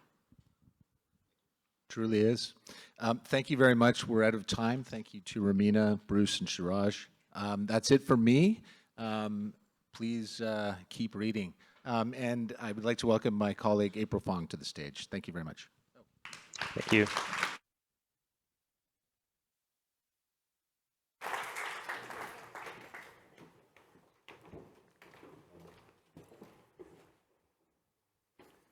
Hi, everyone. I'm April Fong. I'm a senior editor with the Report on Business, and it's a pleasure to be here to moderate this afternoon. I'm sure it's going to be jam-packed with insights on what Canada's nuclear sector needs going forward. As the country embarks on multi-billion-dollar nuclear projects, new avenues for funding will be needed. So this next discussion will be talking about money. So joining us virtually today to discuss the financing of Canadian nuclear energy is Aaron Corey, the CEO of Canada Infrastructure Bank. Aaron, thank you so much for joining us. Thanks, April. Great to be here. I wish I was there in person. Let's just dive right in. How does the Infrastructure Bank view investing in nuclear power? What types of nuclear projects are attractive? I'm sure our audience would like to know. Or what wouldn't the bank back, and why? So the bank was launched. Some of you in the room will know the infrastructure bank well, maybe others not so much. So the bank was launched in 2018. We're a crown corporation of the federal government. And the idea is we have all of these investments we need to make in infrastructure, in transit, in our trade and transportation corridors, and for sure in our energy and electricity sector to be competitive economically, to drive GDP growth, to meet our clean goals. So the idea of the CIB is create an impact investor, essentially, on behalf of the federal government, on behalf of taxpayers, to put money into these projects to make more of them happen faster. Because the common element all have, and I'll talk about nuclear specifically, but they all face sort of a common set of challenges. They're incredibly expensive up front, even if on their lifetime they're very cost competitive. They have huge upfront investment. They often come with risk in construction, risk in performance of the asset over time, and ultimately they have risk in adoption, like will customers actually use them? And that's partly driven, of course, by them being affordable. So if you can build the thing affordably, it'll actually get used.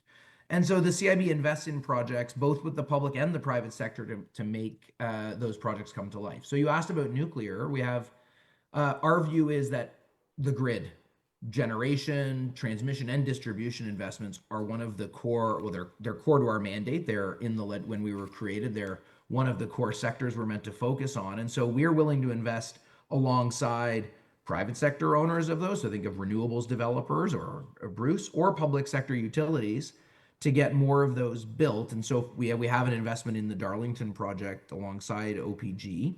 And we would similarly look to make investments as other jurisdictions, whether it's New Brunswick, Saskatchewan, Alberta, or others, also pursue nuclear technology. You asked what we wouldn't do. Well, we're an impact investor, so we have simple math. It's like, how many electrons will the thing produce? How do they provide abundant, reliable, low-cost, clean power? And then we size an investment based on that benefit. And nuclear, you look at the Darlington project, the tons of GHG emissions it reduces, the megawatt hours of reliable 24/7 power it produces, that's a winner of an investment for us. And we would make any similar investments like that across the country. You talked about impact investor. Can you tell us a little bit more about how nuclear fits into the broader efforts to expand clean power production to meet rising demand? For sure. Clean power it's fascinating. It really is the lifeblood or the building block of GDP growth, of competitive industries. Think of how much of Canada's economy today depends on our richness in affordable and clean electricity, whether that's hydro in BC or Quebec or nuclear in Ontario. It's been the backbone of a lot of what we've done. And so we view investments in this sector. When you think of impact, we look at it in three ways. One is making the transition in our electricity grids that we need to make towards cleaner forms. And so taking out existing, so I think of our investments in East Coast or in Alberta or Saskatchewan, where we're helping them phase out coal and take fossil fuels off the grid. That's one. Two is the more clean and affordable power we have, the more we allow economic growth.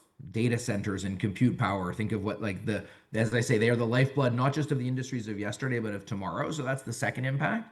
And the third is the job and GDP growth. And I listened with interest to the last panel. And by the way, I happen to be a Romina Velshi disciple / fanboy. I started my nuclear experience working with Romina. So hi, Romina. Nice to see you again. I wouldn't know anything about nuclear if I hadn't got to spend a lot of time with Romina when she was at OPG.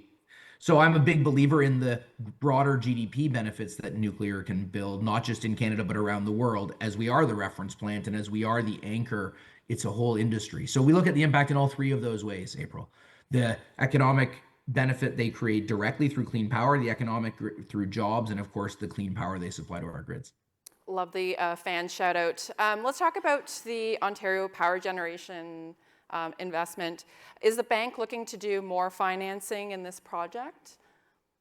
So the investment we made up front is in all of the early work. So OPG has been following a phased approach as they work in parallel with the regulator. So our investment so far is in what's called early work. So all the civil works to get the site ready and prepared, utility works, etc. And we invested alongside OPG. Now they're getting closer to the nuclear island, and we're in discussions with OPG and other partners about the potential to finance that. Yeah, we very well could be.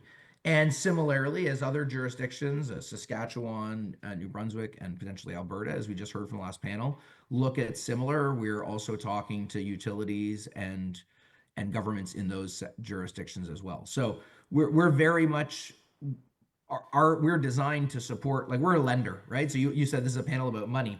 The most basic thing about money is we don't choose. Like if Ontario came to us tomorrow and said, we've decided we don't want to build nuclear anymore, we want to build a whole bunch more blank, as long as it met the impact goals that I talked about earlier, like that is not for us to decide. We don't preference one technology over another, but certainly you look at Ontario's aspirations, just to focus, you asked about Darlington. So if you focus between expansion at the Bruce, investment at Darlington in SMRs, the potential for nuclear across the province, I think it has to be, if we're going to serve our customer, in this case, that's Ontario and the grid in Ontario, we have to be in the nuclear space. So yeah, we're looking at making more investments at Darlington and anywhere else in Ontario that's considering nuclear. Great, thank you.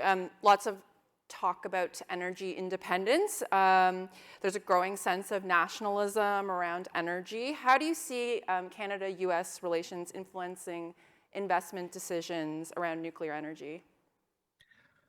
Well, I think that before I talk about nuclear, if you just think of how it's going to affect the whole sector, when I started in this job, one of the first meetings I had, someone said to me, what you need to be doing is investing in east-west grids. We have so much of our electricity district transmission grids, our energy supply goes north-south, more of it's got to go east-west. And I think that was true then, it's really, really true now. So I think there'll be lots of investments in the sector overall in transmission and distribution that connects our grid, in making sure we have a stable, I think interprovincial trade is like quite a buzzword right now as part of the solution. Well, that's for sure true in the electricity sector, point one. When it comes to nuclear itself, look, as I said earlier, I think that if Canada wants to be economically competitive and drive growth and productivity, low cost, reliable and electricity and energy is at the heart of so much of that. It's at the heart of how we're going to build new industries and support the ones we have, from auto manufacturing to AI. So I think there's going to need to be I think it's only going to amp up the need to invest in things like nuclear. And so that's part of what the bank stands ready to do. Let's talk about how to attract more capital, private capital. In the US, for example, we're seeing tech giants like Amazon, Microsoft, Google buy nuclear power as they look to fuel their data centers. You mentioned data centers earlier. How has the private sector been playing a role in financing projects in Canada so far? What's your take on that? My view is that there's absolutely, and look, part of the CIB's mandate is to crowd private capital into all of these investments. So I've talked earlier about we partner with both the public and private sector, regardless of who the asset owner is. In the case of Darlington OPG, it's our job as the CIB to figure out how do we put some public dollars into that, but also bring private capital. So we think about your question a lot. Our view is that there's a real bridging role that the CIB can play towards getting to maturity. So there are some risks, first of a kind risk, not on the technological side. We heard a little bit in the previous panel talking about this. I mean, the SMR technology being deployed at Darlington is really in many ways incremental improvement. It's not radical. It uses a lot of the same building blocks as previously. But there is still first of a kind risk, especially when it comes to things like what is the delivered construction cost going to be, and are we going to see cost overruns? What are the schedule risks that we see? And a little bit, I suppose, on performance. Is it work as efficiently as we hope and at as low operating cost? Although I'd say that one's lower on the list. But my point is, I think there are some of these risks, and what we've seen in the nuclear industry previously, the first couple of projects do go through some of those growing pains. And if you don't get through those, though, you can't. The fourth or fifth units, you see how those problems are resolved, and what you see is really low cost, total life cycle cost. I mean, it's still a huge upfront cost, but if you look on a levelized cost basis, they're incredibly high performing assets, but you got to get there. And so I think the CIB's role is to really get our industry down that curve. And what I hope is after a few, you don't need us. They'll be fully financeable by the private sector in markets where that makes sense, or fully, OPG will be able to issue debt. Bruce will be able to raise their capital. So whatever, I think that'll be absolutely feasible, but we got to get through something first. So you talked about the US, I mean, it's very different to take an existing long-running operating asset, or in fact, a mothballed asset. It's very predictable. It's already built. The challenge, I think, right now for us in the SMR world, for sure, and even in the next generation of larger reactors, I heard the panel 2 ago talking about, is getting down that learning curve. And that's the same thing that we had to do in our own way, like the world had to do on, I don't know, solar panels, which is now a very mature and affordable technology, but you got to get through that development curve. And so that's where the CIB is really focused. What do you think? And I think that, sorry, April, I think just to Yeah. go back to your question, I think when I say that's where the CIB is focused, the inverse of that is that's what I think we need to do to bring private capital in, is if we can help bridge some of that and help be the shock absorber to some of that, that allows private capital to come in. And then later on, right from the start, I think private capital will be able to do the job and you won't need us. But is it more difficult for nuclear than in other infrastructure projects?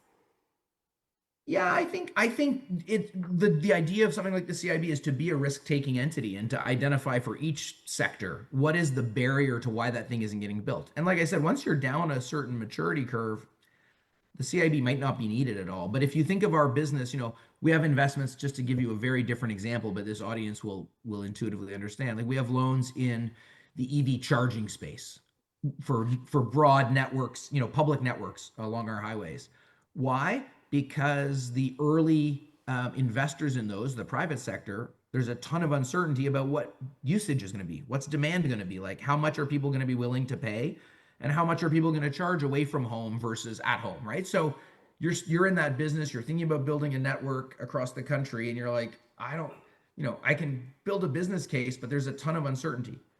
Fast forward 5 or 10 years, when most of us are driving electric cars, there's been a bunch of adoption. That's just a business. It's like building a gas station. Like, you'll do the pro forma and either the math works or it won't, and you'll build it or you won't. But in that interim, that's where the CIB can be helpful. So there, what we're doing is we're sharing the volume risk. And if people don't use those chargers as much as we think earlier, we won't get paid back. Our loan gets deferred. So my point is, we're thinking about what's the risk to take in each market. EV charging, it's about adoption. Nuclear, it's about construction risk and through the first couple of units. And so that's the risk we take there.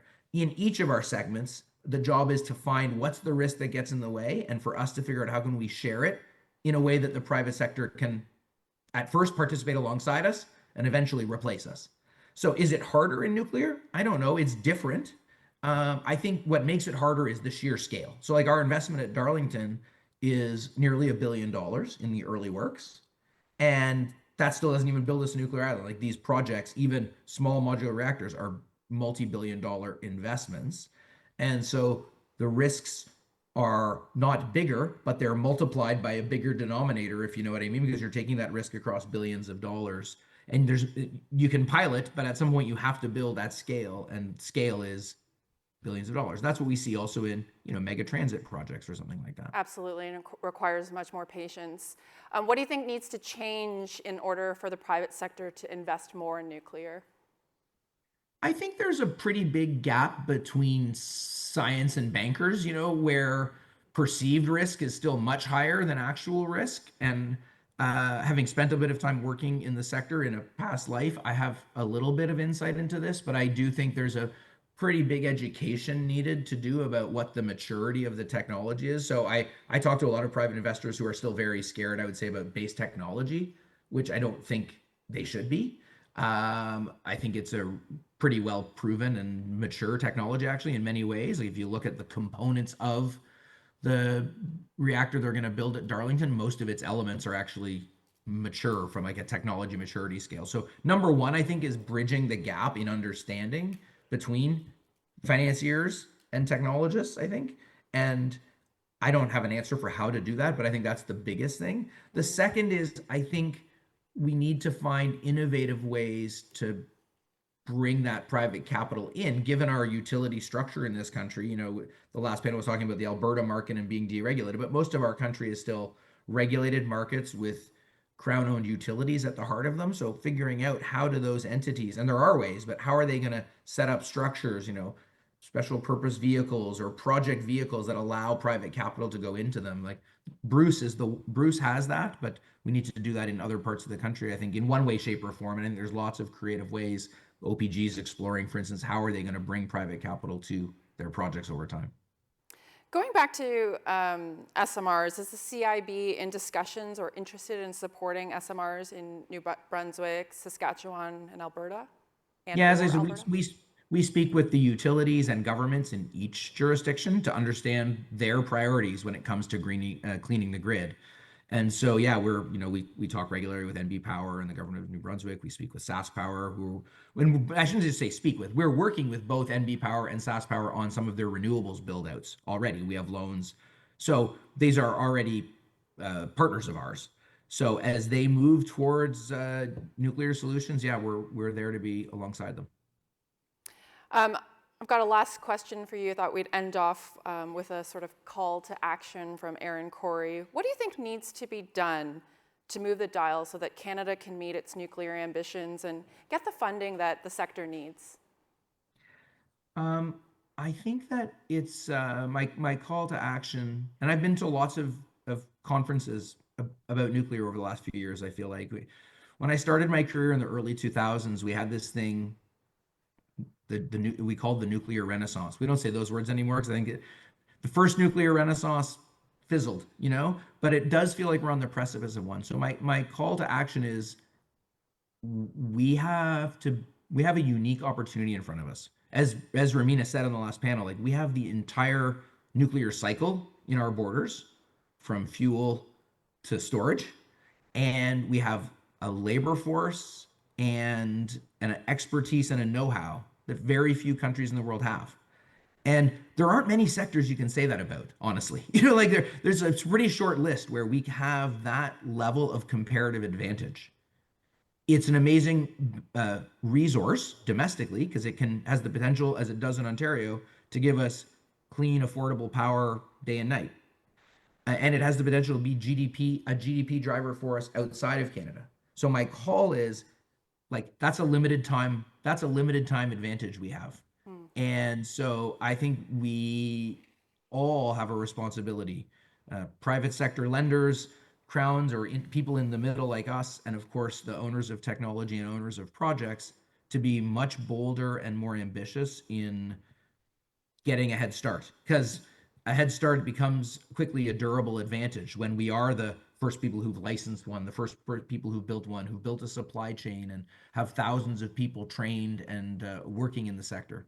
So that's part of the gap the CIB is trying to play. And I would just encourage others in the room, people in this room who come from utilities or come from the public sector for sure, and people from the private sector who could be investors in these projects, think about the long-term opportunity that it creates if we capitalize on what we have is a bit of a lead, and it's all the building blocks of success. And capitalizing on those is a 50 to 100-year economic opportunity for us. There you have it. Be bold and ambitious with our head start so we can keep being ahead in nuclear. I love that. Aaron, thank you so much for your time today and for sharing your fascinating thoughts. We really appreciate it. Thanks, April. And as I said, sorry I'm not in the room. It's a beautiful room to be in, and I would rather be there in person with you all. But thanks for accommodating, and I appreciate it. Thank you. Let's give a round of applause to Aaron.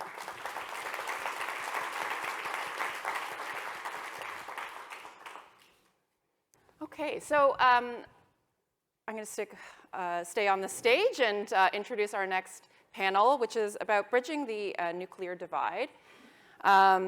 Public sentiment around nuclear energy has diverged on issues such as safety, waste management, and allocation of resources.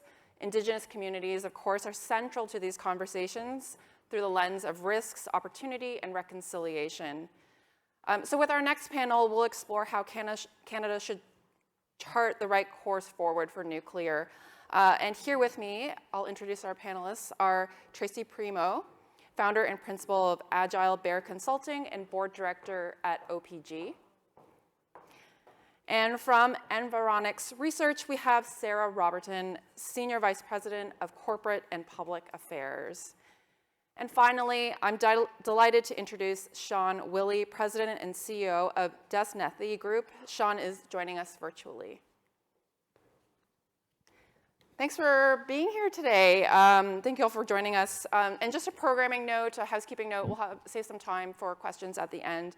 You can look out for my colleagues with the mic at the back of the room. So I thought we would just start off with having each of you briefly tell us about yourselves and how it relates to today's topic on bridging the nuclear divide. Tracy, we'll start with you.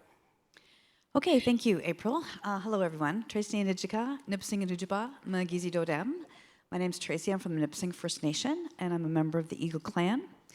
I started in the nuclear industry 35 years ago, catching up to Romina, and this is my third renaissance, so I'm hoping this one sticks. I've always been in operations. I started as an operator in training at the Pickering plant, and moved up to the control room and eventually shift manager, ops manager at the Bruce site. Upon retiring, I joined the OPG board, and I also am a member of the Women in Nuclear Canada board. And what I would say I've found in the past few years is the conversations are really different than they've ever been before. And I thought when I opened this small consulting firm, people would call me and say, can you come talk to us about how to run a reactor or what nuclear safety culture is about? And instead, what I got was, could you help us build relationships with Indigenous nations, Indigenous businesses, female dominated organizations? Could you help us get, the word out there? And so I guess that's why I was asked to sit on this panel, is because what I end up doing is helping to bridge the gap. You're literally bridging the gap. Okay. Sarah? Hi, everybody. I'm Sarah Robertson, Senior Vice President at Environics Research. And what I do in my job is bring the public and stakeholder perspective into decision-making spaces. So thank you for the opportunity to do that today. I think the whole idea of the energy transition that needs to happen in Canada and where nuclear power fits into that is a kind of perfect example of that. I mean, even in this room today, we have people from government, we have regulators, we have companies that are really trying to push this agenda forward, right? Like, how are we going to achieve what it is that we need to achieve in Canada from the perspective of clean energy and net zero?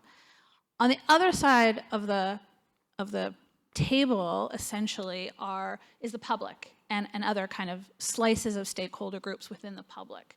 They don't have the technical detail and the technical knowledge to really participate in these conversations in the same way. And so they can make these conversations and these outcomes harder to achieve or easier to achieve. And so I think it's really important that we kind of hear from them, bring them into this conversation as well, and think about, is there something that we need to adjust? Is there something that organizations need to do a little bit differently, either policy or regulatory, even from a communications perspective? And I also, what I've heard today a little bit is kind of that sense that things have really changed and having that open conversation in Canada, that maybe a few years back, the public wasn't as open to these ideas and it was harder to have those conversations. I think you're looking at a different place now. Great, thank you. Sean, can we get you to tell us a little bit about yourself if you're still there? Well, I hope I'm still there. Yeah, I wasn't sure because I heard the Zoom recording stop, so wasn't sure if that was you or us. Glad to be with you. My name's Sean Willie. I'm a member of the Denukwe First Nation. It's on the south side of Great Slave Lake in the Northwest Territories. I was born up there, was in the resource industry. My father brought us down to Saskatoon. He got a job at the Clough Lake mining operation. And he worked for a guy named Claire Gitzel, which is Tim Gitzel's father. So me and Tim Gitzel go way back. And Tim's the president of Cameco, of course. And, both of them sort of set the framework for Indigenous participation in the uranium mining sector in Canada way back in the late 70s. I returned to Saskatchewan, worked 10 years at Cameco, but being First Nation, I wanted to go back and work for our Dene communities. So now I'm the CEO of Desnethe Development. It's one of the larger, more progressive First Nation economic development corporations in the country. And all the uranium in Canada is mined in Dennis-Suklenay lands in northern Saskatchewan. And we've been proud partners with Cameco Corporation since they've started mining. And so we've always been at the front end. We own 22 different companies across the spectrum, work nationally, internationally, and we are the only First Nation company to work in the uranium mining sector, in the fuel supply sector, and in the power generation sector. So really, again, and I admire the work Tracy does, and what we like to do. We own a company that works with Indigenous communities as well as bridging that gap on understanding nuclear and the power of nuclear. Thank you. So I thought we'd start off by just kind of assessing the landscape in terms of where we are in terms of engagement, right?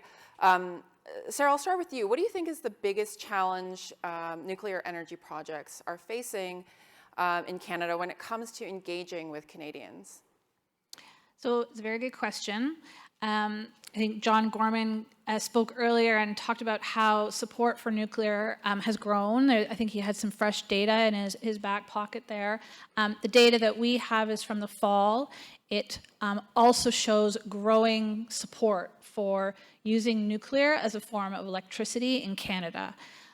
So that's a kind of positive momentum that we're seeing. Our numbers aren't as high, it's back from the fall, but that positive momentum was there even before these latest tariff talks, right? So there was something happening. We didn't attribute that growth or that momentum to any single kind of event or announcement, really just that dull roar of positive media coverage, positive government announcements, and that seems to kind of be building support in Canada. I think a constraint on that, maybe that's going to put a ceiling on it, is that support for energy sources is linked to their emissions profile. So we have really high support for solar, we have really high support for wind and for hydroelectric, and that's because people understand and people know that they are non-emitting sources. And then the bottom of the pack is coal. Support is lowest there, and that's because people recognize that it's high emitting. For nuclear, it's very mixed. It's very in the middle. There's really not as much knowledge among the Canadian public that it is a low or no emitting source of energy. And so it does kind of put that ceiling on it.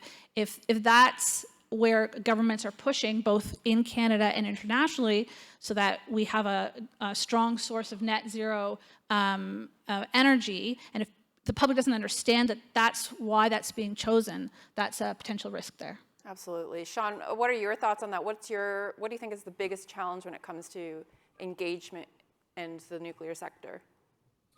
Well, first, I think it's an ambivalence to where our power comes from. I don't think the general populace really understands where the power comes from until it's turned off and you have a power outage.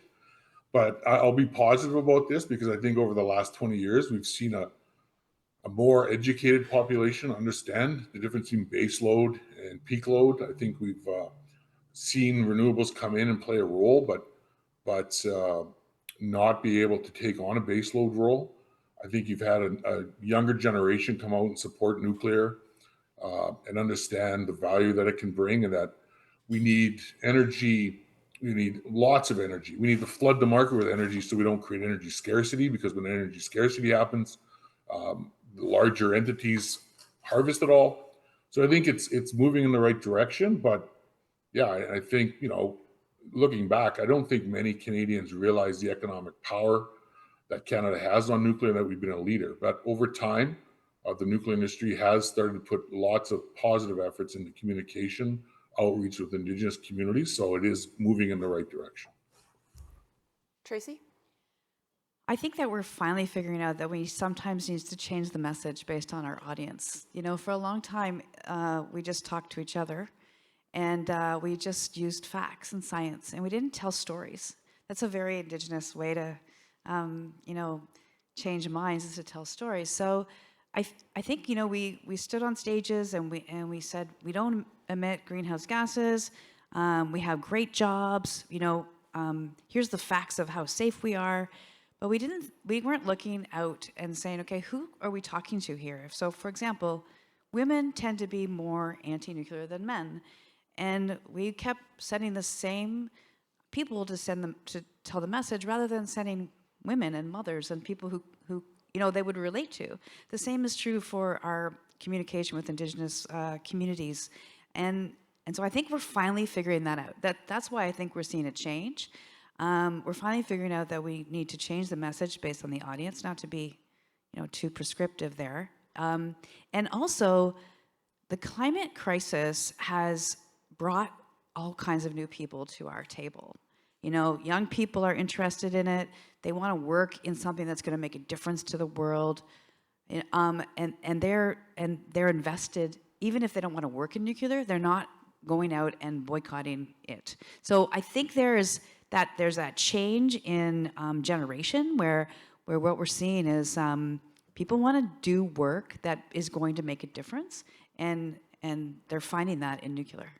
Sarah, do you agree with that? Like, are there, in the data that you've looked at and the research that Environics has done, are there certain communities that need to be have more engagement with the nuclear sector? Or I should say the other way around, actually. Definitely. I echo Tracy's point on the gender gap. Right now you have majority support among men for nuclear. You do not have that among women. And you could just not build broad-based public support with getting more women on board with what nuclear is all about. So that's something that you need to talk to them a little bit about. They feel less knowledgeable on this topic. And interestingly, even though they have more concerns about climate and they're kind of more environmentally oriented, because they just don't have this understanding of the benefits of nuclear as a low-emitting source, that they're not on board, and they have more safety issues as well. So speaking to women and bringing more women into this conversation is very important. We spoke before about the importance of equity ownership as an essential part of this conversation. Sean, I'm curious to know, how do you think it can transform the industry in Canada, especially for nuclear, when it comes to making sure that equity ownership is part of the conversation early on? Well, for Indigenous communities, it's table stakes. As a First Nation active in North Saskatchewan, as I mentioned, our partnership with Cameco, we've been able to build up. Started off, our First Nation communities wanted the employment, the training, the educational opportunities. Then we got into the supply chain. We own companies that support the nuclear industry. The next step is now equity participation in all levels. So about 4 years ago, Desnete, along with Athabasca group of companies and Kitsaki, Lac La Ronge group, put forward a MOU to say, listen, here's 3 Indigenous communities that want to put equity in SMRs. Because it provides baseload revenue back to the nations and moves those nations up the socioeconomic rung, allows those nations then to path their own journey towards self-determination, which you cannot do on federal government funding. So it helps us be at the table to make decisions, be part of the governance, be on the side of the proponents, sit with our companies and push the CNSC through the permitting phase. So it just creates a true partnership aspect, and then again moves people from the lowest rung of socioeconomics in Canada up. That benefits all the country. Tracy, you were talking before about how you're getting lots of calls about how to do that. So how are we doing on that front? Is equity ownership part of the conversation? I think for the first time, it's right, like Sean said, it's right at the table right away. For a long time when we went out to First Nations communities, we started to offer jobs and training and maybe some procurement, but now we're going with we want you to be a partner. And if we're doing anything on the land in Canada, whether it's energy, nuclear, transmission, we better have Indigenous partners. That's the expertise we're looking for.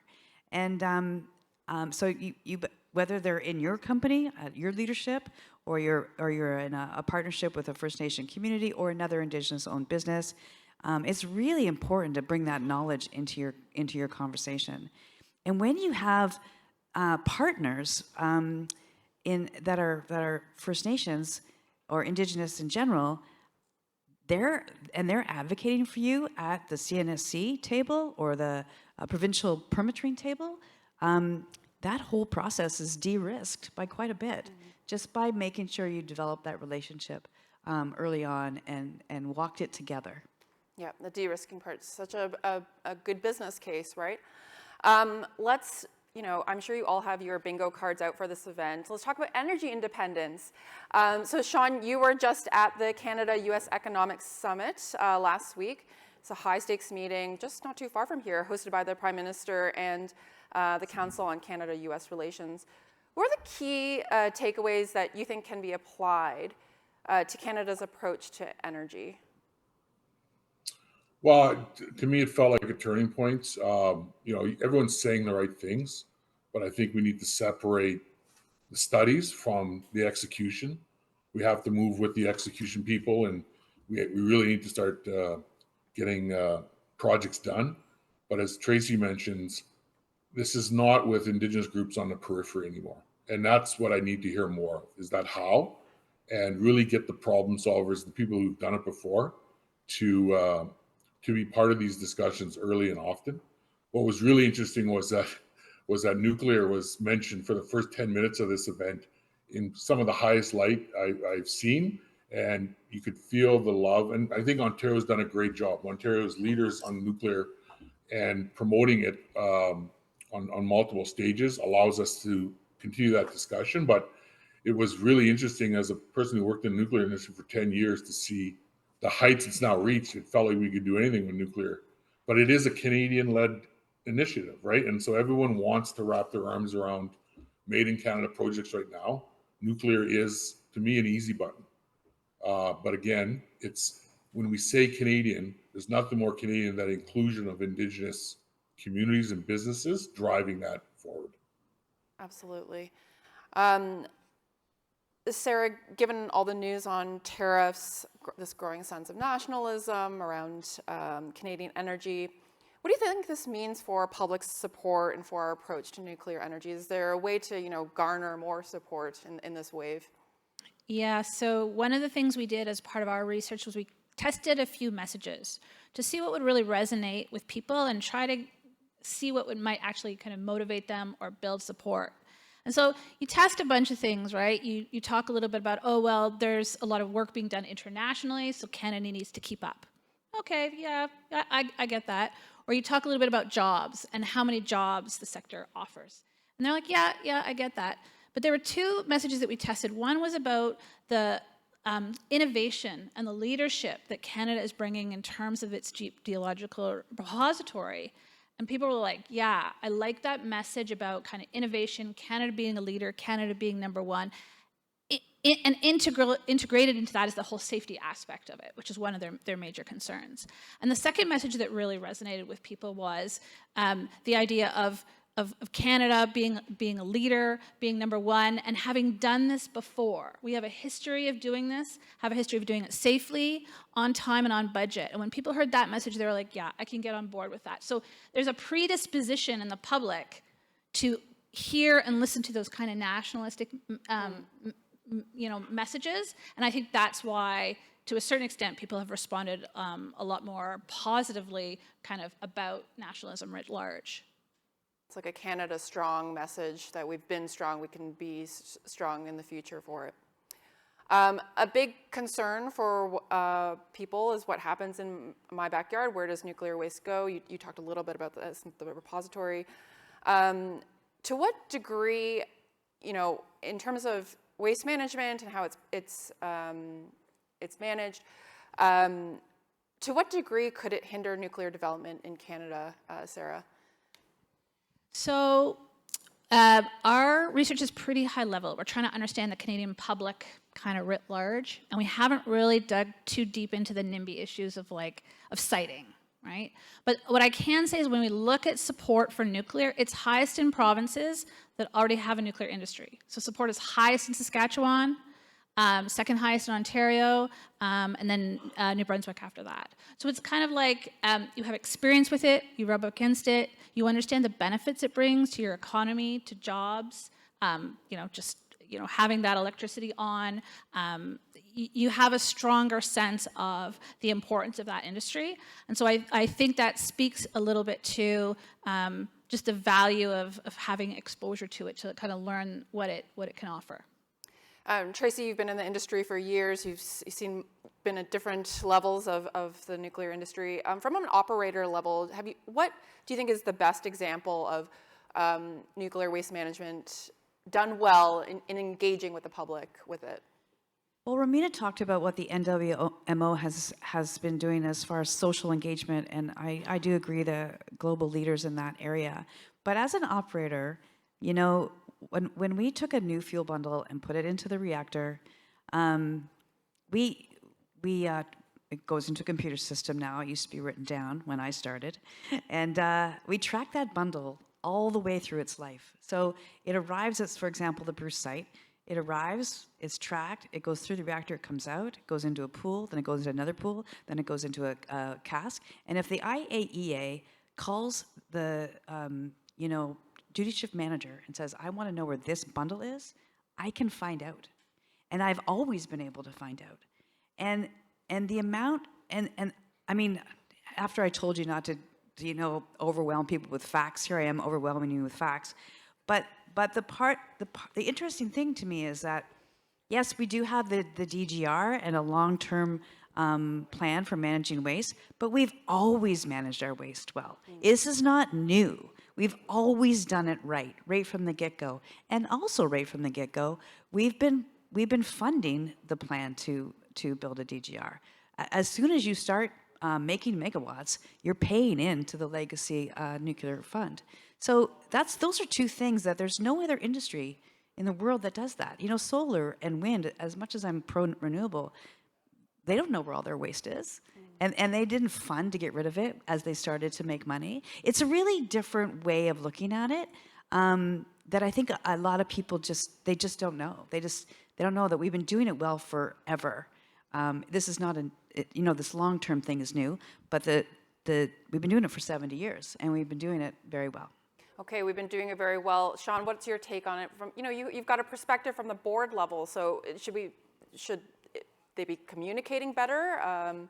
Leaders in terms of communicating how nuclear waste management efforts have been going?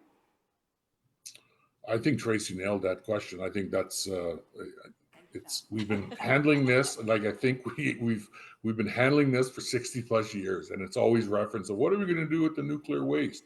Well, it's been handled for the last 60 years without incident. Yeah, and I sit on the Nuclear Waste Management Organization now, and we have a project in line. Wabigan Lake Ojibwe Nation voted in favor of moving forward in the site selection process with the Township of Ignis. And so there's a lot of work to do. And as Tracy mentioned, the nuclear waste management, when I worked at Cameco and I run into the Nuclear Waste Management Organization, what they had on their side was time. And so they could talk about community engagement, community input, Aboriginal inclusion, and really drive a process forward. And so it was really the leader in the world on community engagement to get to this point. What do people need to know more about? At some point, I think you can only share as much communication as people will intake, right? And I think that's what we need to do now as Canadians moving forward in this different construct. Being more Canadian is really learn about our resources a bit more. Take the personal accountability to dive in on what we are doing. All that information is out there, right? All the information is out there. So I think it's also the way we report on it and report on the news and provide the context around the story that Tracy just ran through. Can I build on that? Yeah. So I agree with Sean that this focus that the public has on safety, it's really a sticky problem, right? It's really hard to unbudge them from this idea, no matter how hard you may have tried in the past. So in Canada, it's that narrative of how safe and making people aware. It's telling that story maybe a little bit better than we have in the past. But there's also an early warning sign of something coming else down the road. Is the second most important concern that people have is cost. And we haven't really had much of a discussion in the room today about cost that I heard. But the public is, like their number 2 concern is the cost to taxpayers of new builds. Right. So when that starts to come up, that's going to be another kind of pressure point, especially in our current affordability context. Something to consider. Well, it's a good thing we already have the money put aside for the waste. That's a really good point, and I'm glad you brought that up. Another part of, I want to talk a little bit more about like what's happening in your community or your province. In your research, you pointed out that living in a nuclear province impacts people's sentiment around nuclear energy. Can you tell us a little bit about that and how, what kind of impact it does have? Well, just generally, I think it makes people a little bit more comfortable with the idea, right? If we talk about how safety is the biggest concern and lack of understanding of the emissions benefits of nuclear are kind of barriers that people have to overcome, there's been more conversations, more discussions, more exposure to those ideas in nuclear-facing provinces or where there's a nuclear industry. So it's just simply getting people a little bit more aware of those benefits. And I also think that's just why there's kind of this growth or this upward momentum and support is that over the past couple of years with all the government announcements and all the discussions that have been had, people are getting a little bit more comfortable with this idea. So, positive momentum breeds positive momentum, and we'll see where that goes with the current discussions around tariffs and nationalism. Absolutely. Sean, let's go to Saskatchewan. What are the challenges for the province as a non-nuclear province that's looking to add nuclear to its energy portfolio? How would you, and on top of that, how would you assess how Indigenous communities have been engaged with that so far? Well, we're not a non-nuclear. We've had this history of uranium mining, which is in the nuclear family and still regulated by the CNSC. Yes, it's not the nuclear power side, but it's still coming from probably a +1 or 2. I think there's full engagement. I think, a province like Saskatchewan, you've had so many Indigenous leadership initiatives that have come through Saskatchewan over the time that Indigenous people always take the ball and always want to run and understand what the projects are happening in their backyard. I think there's been past advances where Saskatchewan has turned down fuel processing facilities and now look at the economic benefits of those happening in Northern Ontario and say, okay, let's not let that happen again. So the communities have been engaged by multiple, we own a company that supported Sask Power in early community engagement. When they want to discuss, we act as a guide. Like one of the things that Cameco created was 3 generations of a workforce of Indigenous people that worked on the front end of the nuclear industry. That is a vital resource when talking to other nations about the realities of the nuclear industry. We would host people from Australia, Northern Quebec, United States, Nunavut, Northwest Territories to talk nation to nation on what you're going to be impacted with nuclear development and what you should understand and what you should push away as rhetoric. And it was very successful. So I think, and as Sarah pointed out, I think the numbers are already very high. And I think many people are sort of supporting, okay, if we can get the equity to the table, how can we also then participate in the supply chain and make sure we prepare ourselves now for the education for the workforce opportunities that will come through. Thank you. Okay, before we open it up to the audience for questions, love to end my questions with some rapid fire round. Pardon me? Like Brene Brown, sure. I'll be compared to Brene Brown. Want to know what you'd suggest as an action point to ensure the nuclear industry's future success. What's the one thing leaders in the sector need to do to build bridges with the communities around them? Sean, we'll start with you.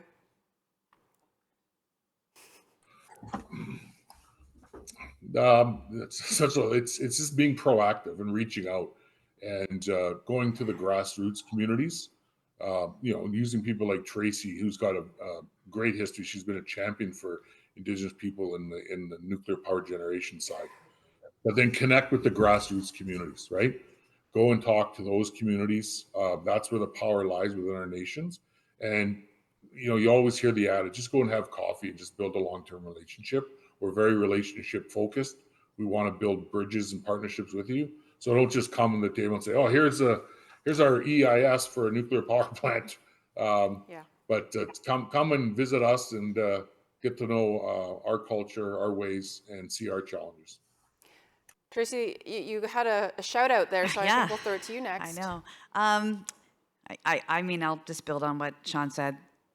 Don't wait to build the relationship until you need something, and also build the relationship even if you might never need something. So if you are working in traditional territory that you might someday want to build an SMR or mine or whatever the case may be, start talking to that community now and build that relationship long before you're ready to, as Sean said, bring a design spec to the table.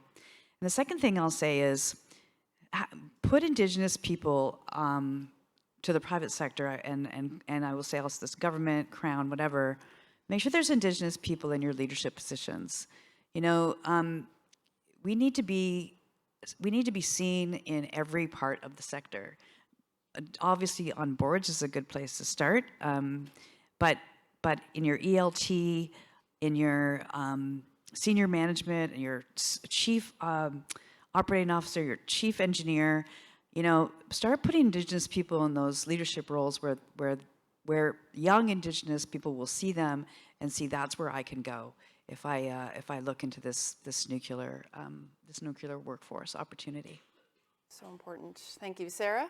I'm going to build on that, actually, because I do think that's a huge opportunity. I think we have this confluence of events that's happening right now, and the demographics also speak to this, is we have a major need for a workforce that has the skills to build nuclear.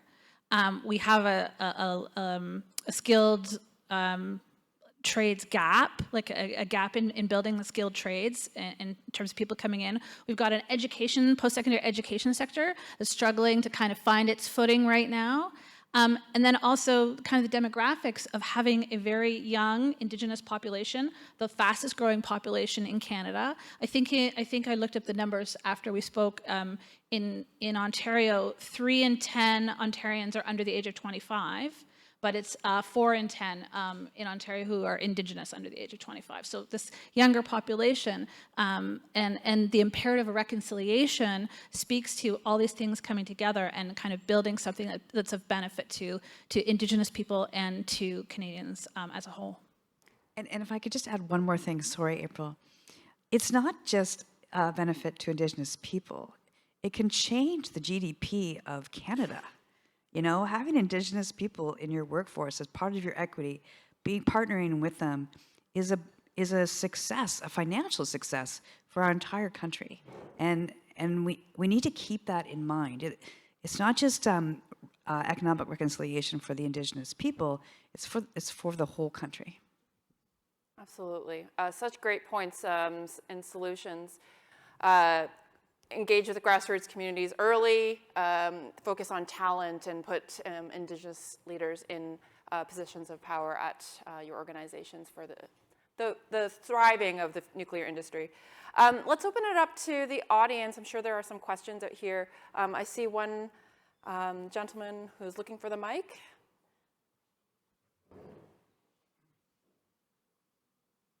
And I'll just remind everyone, because we're conscious of the time, if you have a question, make sure it has a question mark at the end.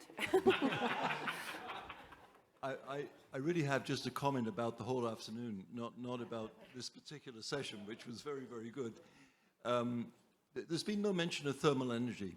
It's all about electrical energy, and yet most of that electrical energy, if we electrify space heating in Ontario, is going to go towards this very low exergy operation of just providing heat. If you take your typical nuclear generating station, it produces twice as much heat as it produces electricity in energy terms. And that heat now just goes to warm the fishes in Lake Huron or Lake Ontario. That heat can be used. And there's been no mention of the possible use of that heat. That heat is a marketable product if it is properly harvested at the right temperature, and can do all sorts of things in terms of obviating the need for very, very high peak demand for heating on the coldest days, through to providing a better justification for nuclear energy that you are using it more So I just wanted to make that comment that I hope the next time the Globe does something like this on nuclear energy, it has a section on the use of thermal energy from nuclear generation. Thank you.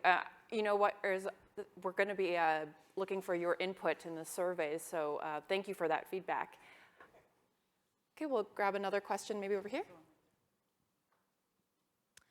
Thank you for that. So my name is Sarah Dolashay. I'm from the Nuclear Waste Management Organization. Thank you for mentioning NWMO. But my question is actually with regards to the engagement. And how can we as the industry balance the need for engagement with the engagement exhaustion of the communities? Do you have any suggestions with how we can harmonize that, the efforts in the industry? Pay for capacity. So what I mean by that is put someone in the community that is funded by the organization that needs the help. You know, Chief Emily Wheatung told me a little while ago that when she first took over at Curve Lake, she would get, they would get like 5 requests a week for interest in collaboration. And by the time she left that office, she was getting 50 a day. So yes, very good. Thank you for asking that, Sarah. But one way to help is to fund someone in the community who deals with the issues. So for example, the nuclear issues or the mining issues. I'm sure Sean has lots of examples of that because I've seen it in northern Saskatchewan. It really makes a big difference. Okay, fascinating stuff. Well, that concludes our panel for today. Sean, Tracy, and Sarah, thank you so much for taking the time to speak with us and for sharing your insights. We learned a lot today. Miigwech. Thank you.